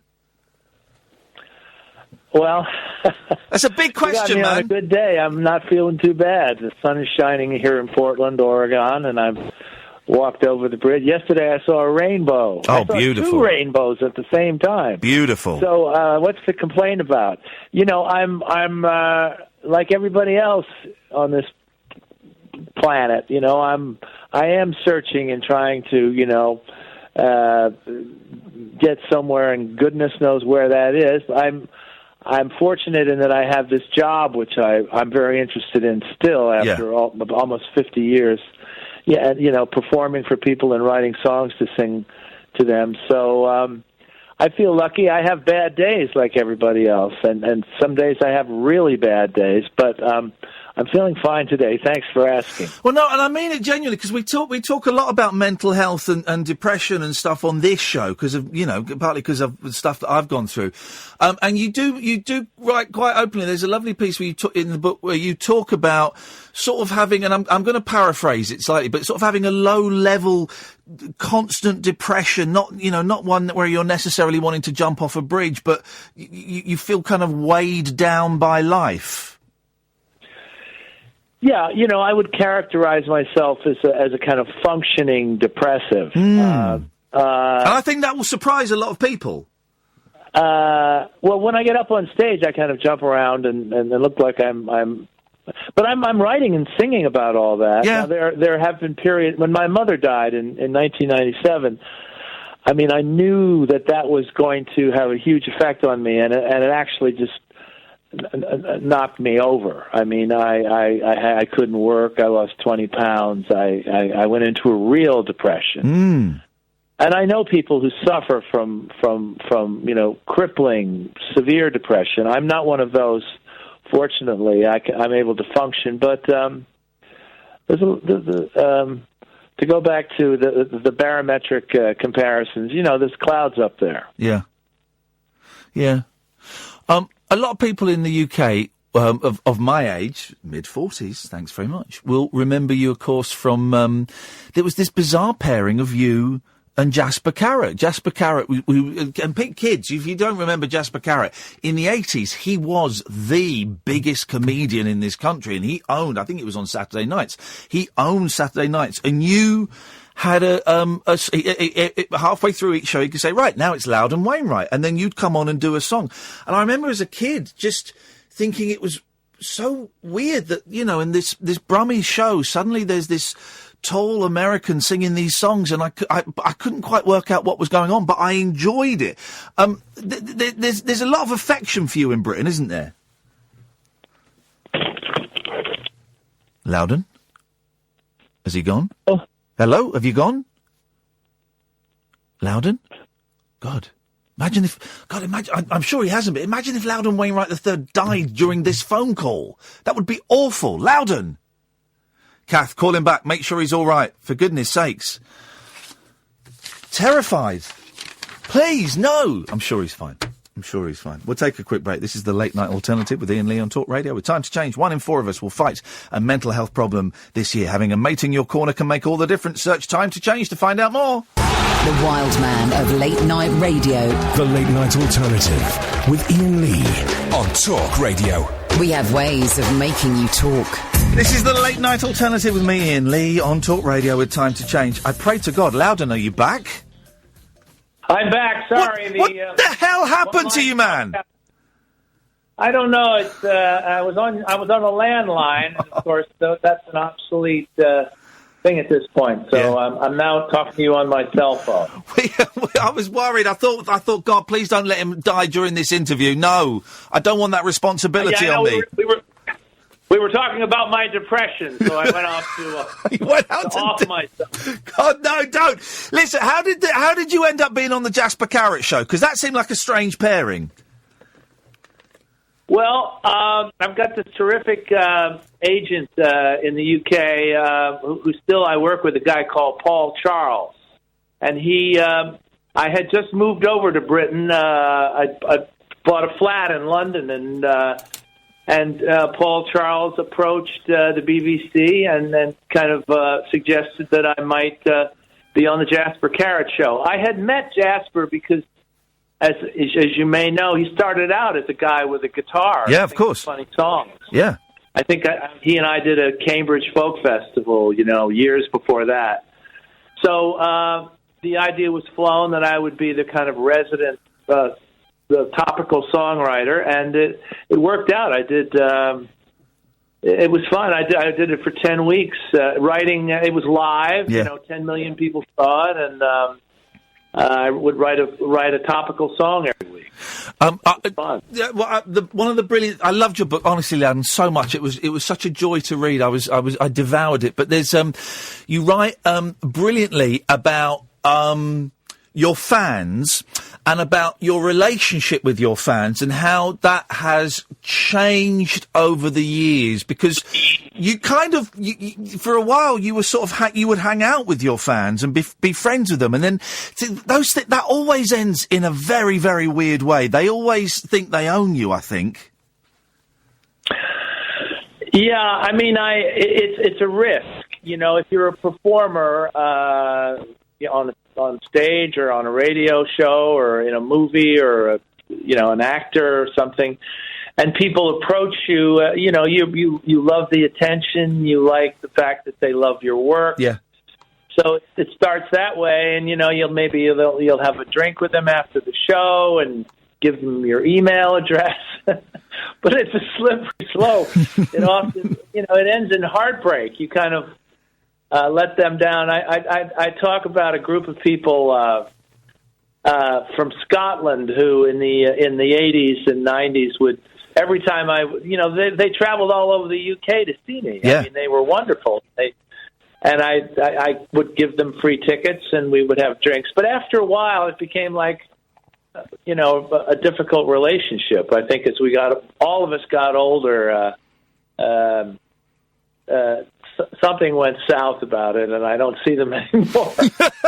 Well, in the book you write about, and I'm not going to give away too much of the book, but you write about them kind of one couple divorcing, and then they sort of drift away, and then the last time you went out with I think only one person turned up, and it was quite a tense evening. Yeah, but that's life, Yeah, isn't it? It's what somebody sees on stage or hears on a CD or whatever is one thing, and then the reality of the person is different, But I appreciate the fact that these people and other people have, through the years showed up and bought the CDs and tickets to the. And now, of course, they're all going to buy my book. Of course they are. Hey, listen, man, I'm going to let you go in a bit. It's such a thrill to talk to you. If there's anyone listening who isn't, is familiar with the name Wainwright and the others that work under that name, but they've not perhaps got a Loudon Wainwright the Third album in their collection, which one would you send them to? Where would you point them to start? Well, of course, my albums are like my children. I love them all, but. Which one do you love the most? Because I've got two boys, and I know which one I love the most at the moment.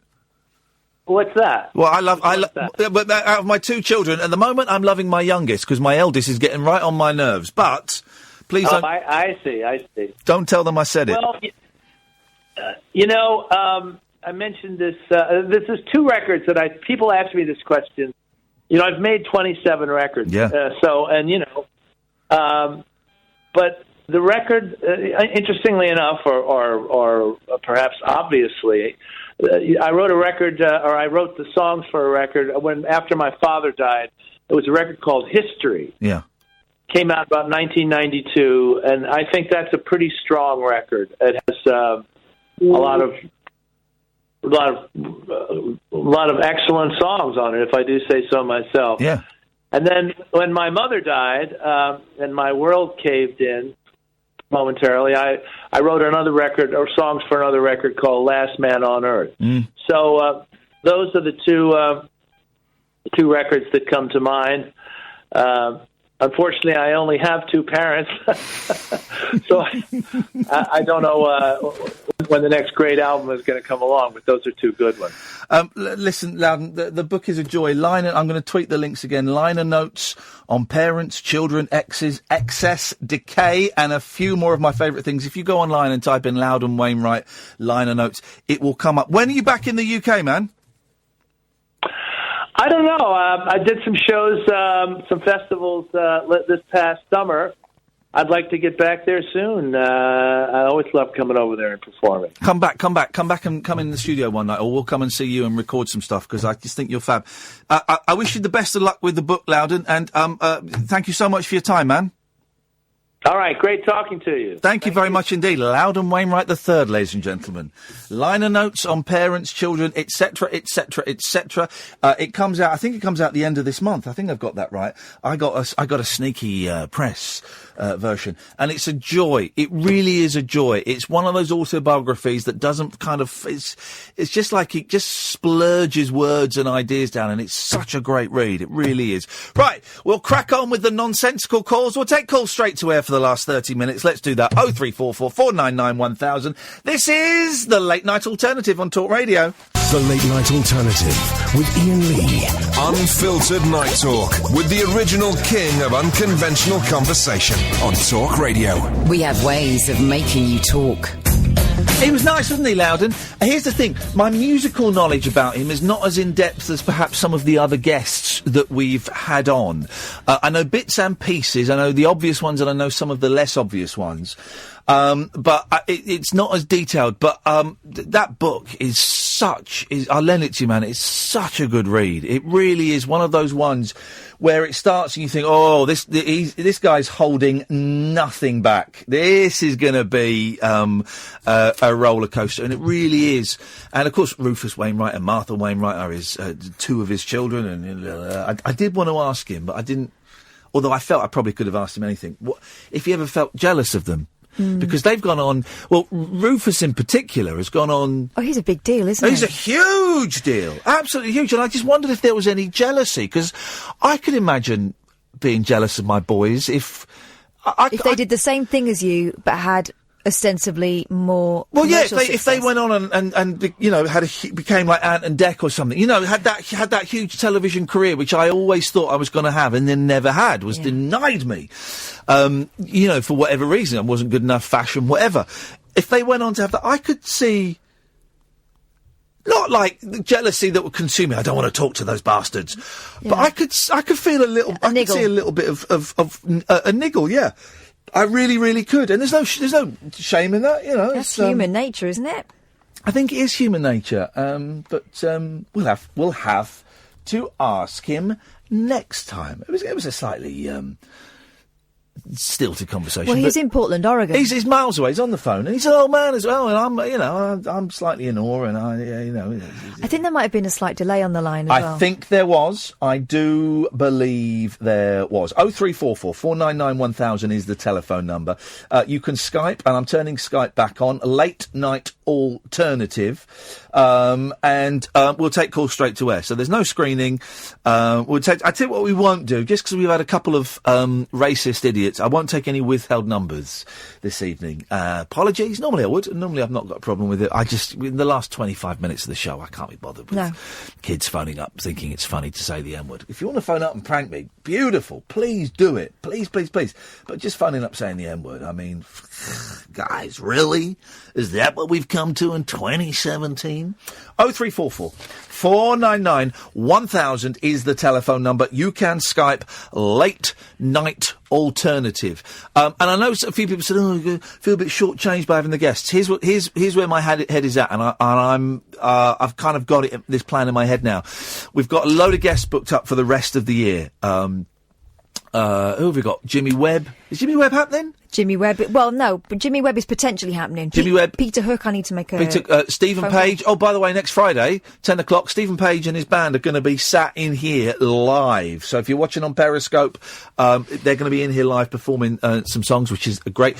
Billy Bragg, Roger McGough, Herb Alpert, Robin Ince. So we've got some really good guests coming up. And this is where my head is at the moment, bearing in mind it's a few months away. But I'm thinking, so they will take us up till December. January and February, I'm thinking of having no guests. Unless we get, like, a Paul McCartney or, Brian Wilson. A Brian Wilson or, unless we get something like that, I'm thinking no guests. Because I feel, ever so slightly, and you'll disagree, Catherine, some of the listeners might agree, but I feel I've neglected the rice and beans, my main skill set of hosting a phone-in radio show. I just feel that I've focused on the guests a bit, and actually I've neglected the main work. I do disagree. Yeah, and I give you Exhibit A, the last hour. Well, how much they let us down. Oh, that was that's absolutely true. Line 1, you're on the wireless. Hello there. Hello, Line 1. Turn your radio off. Iain Lee? Yes. Hello. Yeah. Right. I rang up earlier on in the week. You were talking about fitness and this, that, and the other, and weight, and all the rest of it. And I want to recommend a book by the prison owner Charles Bronson called Solitary Fitness. Okay. Why are you... Did you get that message at all? It's on the night when you weren't taking calls from people who rang you before. Sorry? Yes. No, I didn't get that message, no. Yeah, well, like I say, it's called Solitary Fitness. It's not a messaging service, it's a phone-in show. That's the key thing. That's the key thing. And I tell my team, if people phone in with messages for me, then don't give them to me. That's not what this is about. But thank you. So, I didn't know that. I didn't know that. Okay. Well, they didn't say either. No. Well, but, that's not. It's not. Don't put this on them. You're on the air now, and you're telling me why would this book be so good? Well, for a start, it won't cost you anything. It's about how to, get yourself fit or whatever it says.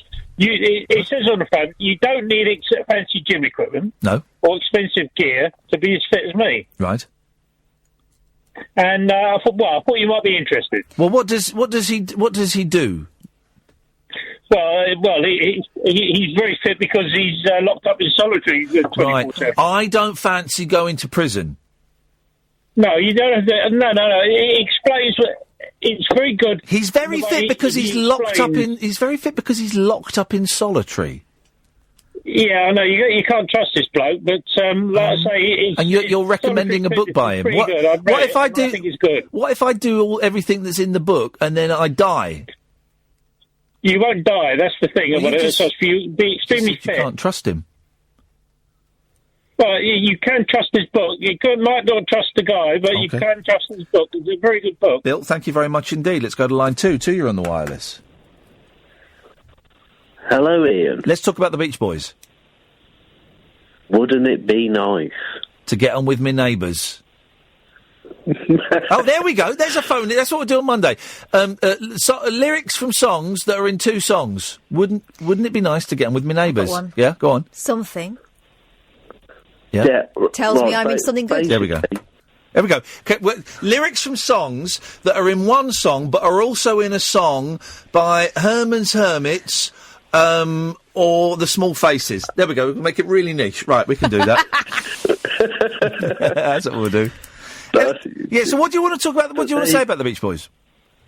Well, before the alphabet thingy earlier tonight, I was listening to the Beach Boys on YouTube. Yeah. Clicking on loads of different tunes. You fell down the rabbit hole. I have been down the rabbit hole a few times. Yes. I'd love to go to one of those rabbit hole shows, by the way. Well, we're playing in... Whereabouts are you based? I'm in Telford, which is kind of near Birmingham. Right, well, we're in to Wolverhampton. Wolverhampton on November the 4th. You're joking. No, we're in Wolverhampton on November the 4th. Have you got? Are you at the Civic or? No, we don't play the Civic. Blimey, what you like? The Civic's huge, isn't it? It's not. No, they've got various different rooms. I'll tell you where we're playing. Hang on a minute. I'm looking at the rabbitholeshow.com and I'm going to the events page, but the internet is being pony. We are at the Outback. I haven't heard of that. Have you heard of Google? I know, I'm from Wolverhampton originally, so... We are at the Outback on Queen Street, 50 Queen Street. on the 4th yeah. of November. But I'm going. How much is it? It'll be about a tenner, I think. We try and keep all the shows about a tenner. That's wicked. We can get selfies and whatnot. Oh, listen, we stick around. We always, after every show, we stick around and say hello and have pictures and stuff like that. If you want a picture with us, it's free. If you want a picture with my giant sellotape, it's 50p. It's a very big sellotape. Very big sellotape. Freakishly large. Oh, wicked! Yeah, I would have Googled. I'll book the tickets and get it all sorted. I'm definitely coming. That's great. Wolverhampton stand. What did you want to say about the Beach Boys? Yes, well, I'd like to say that in this day and age, like I listen to a lot of local radio, mainly for the traffic and travel updates because it's useful in my job. They play a lot of Motown. Even bits of Madonna, the Beatles, and you know they big everything up. Yes. You never hear the Beach Boys on local radio. Yes, you do. I haven't heard it in for instance, months. A fair so few this months, call isn't about the Beach Boys, is it? This call is about local radio. Well, no, it's that I think the Beach Boys are underrated. They should be played. No, they're not. On the I know the radio. Beach Boys. Hang on a minute. You can't say. You can say I think Arthur Lee and Love is underrated, or I think 70s era Birds are underrated. You can't say the Beach Boys are underrated. The Beach Boys are very highly rated. They're rated. Yeah, but why aren't they played more on the radio then? But like everyone loves the Beatles. You hear Beatles. Everyone loves the Beach Boys. Everyone loves the Beach Boys. And the Bee Gees. You hear the Bee Gees every day. So groups beginning with B. But you don't hear the Beach Boys. You do hear the Beach Boys. Even Bananarama, they're making a comeback now. And they only did cover songs. No, they didn't. Yeah, what was their major hit? It was a cover song. That Robert De Niro. No, hang on. There's a big thing from going. There's a big thing from going. They only do covers to saying their major hit was a cover. Well, the Beach Boys never did covers. I think he might be right. I think yes, they did. I think Bananarama might have only done covers. Take what you do. That's the way that you do it. Cover. Gillette, that female Gillette, Venus on your Venus. On your Venus. On your Venus. That was a cover. I'm your Venus, you're my fire, your desire. That one. Yeah, wasn't Robert De Niro was a cover? Nathan Jones was a cover. Gideon stumbled onto something amazing. What about Guilty? All bands with B that begin with B, apart from the Beach Boys. No, hang on. But what did you say? Bananarama do what? Cover versions. Yeah, they just did covers. Covers. He's right. No, he's right. He's absolutely spot on. You've just red-pilled me, Gideon. I'm not saying they're bad or anything like that. Thanks for calling. No, just copycats. He's totally red-pilled me there. This is the Late Night Alternative with Iain Lee on Talk Radio. It's time to change. The Late Night Alternative with Iain Lee on Talk Radio. We'll get you talking. This is the Late Night Alternative, Iain Lee, Talk Radio. It's time to change. 1 in 4 of us will fight a mental health problem this year. Having a mate in your corner can make all the difference. Search Time to Change to find out more. You can Skype us Late Night Alternative, all one word, or you can call us 0344 499 1000. Good evening, line 1. You're on the wireless. Hello, caller. They bottled it. That was strange, wasn't it? Someone called Robotic Trading is Skyping me. Call in. Saying... I googled Talk Radio UK and found your show. I'm slightly suspicious of these Skypes without pictures, but not all of them are dodgepots. We never heard from the guy who phoned us from the toilet. I hope he didn't fall down it. Oh yeah, that was strange, wasn't it? Yeah, that was disappointing. 0344 499 1000 is the telephone number if you want to give us a call. We have 10 minutes to go. There we go. Robotic Trading is calling. Hey, man, how you doing? I'm doing okay. How are you doing? Is my audio all right? It sounds fantastic. This is robotic trading, ladies and gentlemen. Whereabouts in the States are you, man? I'm in New York currently. Oh, Matt, we were in New York a few months ago. We love it there. I just feel like I should apologize whenever I talk to anybody outside of the U.S. Like, I didn't vote for him. He's crazy. You know, it is what it is. We have a Cheeto for a president, and I'm sorry. I'm just sorry. What can I say? Dude, listen, he's going to lead us into nuclear war to cover up his sex crimes. That's where I think this is all going. So. Actually, the way I found you is a little circuitous, but there's a talk show host in the UK, not you, who said, well, with Harvey Weinstein and what's going on, it seems like he should run for president because that seems to be the requirement to be president in the U.S. You commit a sex crime, it's verifiable, you admit it on tape, and then apparently you get to be president. So that is the way forward. You said we've just been messaging each other. Thank you so much for calling. I really appreciate it. And you said in your message that you're a talk host in the States. Well, I mean, any oink can call themselves a talk host. Yes, I've been on and off the radio, have been off a long time. My latest, I try to find things that absolutely nobody will listen to, and I've been successful at that. And my latest venture was... it was about pet rescue, but usually those are like watching paint dry. But the show really focused on the really crazy cat ladies and people that do pet rescue, and that's kind of an interesting underbelly thing. So, well, here's the thing: I'm a cat person, right? And I've got a cat, but I think if anybody has 3 cats or more. There's something very odd about those people. I'm not even going to say then. I might have to leave suddenly. How many cats have you got then, man? I run a rescue, so you can hang up anytime. I run a rescue. I've got 8 cats here, and but they're rescue cats. They're going to what? Will they be rehoused at some point? No. If I continue making the amount of money I currently am, they will have to be rehoused. But yes, I do adopt out. Most of what end up here are like the misfit toys. If you've seen Rudolph the Red-Nosed Reindeer, it's just the ones that just can't seem to find a home somewhere else. Yeah. So they're here, and I run the rescue, and we constantly get calls and help people, and it makes me feel like I'm doing something good in the world. Oh no, you are doing something good in the world, and those. My cat was a rescue cat. Those are the best cats, I think, because they seem so grateful to be somewhere. Well, that's it. I mean, Mark Twain has a quote that says, if you find a homeless dog and you treat him well and feed him, he'll be faithful forever. And that's where human beings and dogs differ. Because my trend before was, kind of drug addict women that I would meet at the club. Oh wow. Classy, they're never very grateful, and they don't stay faithful. Yeah. So, cats are definitely, much better at staying faithful over time. So, are you? Hang on a second. I'm building an image of you. Are you? Are you one of those people that tries to fix others?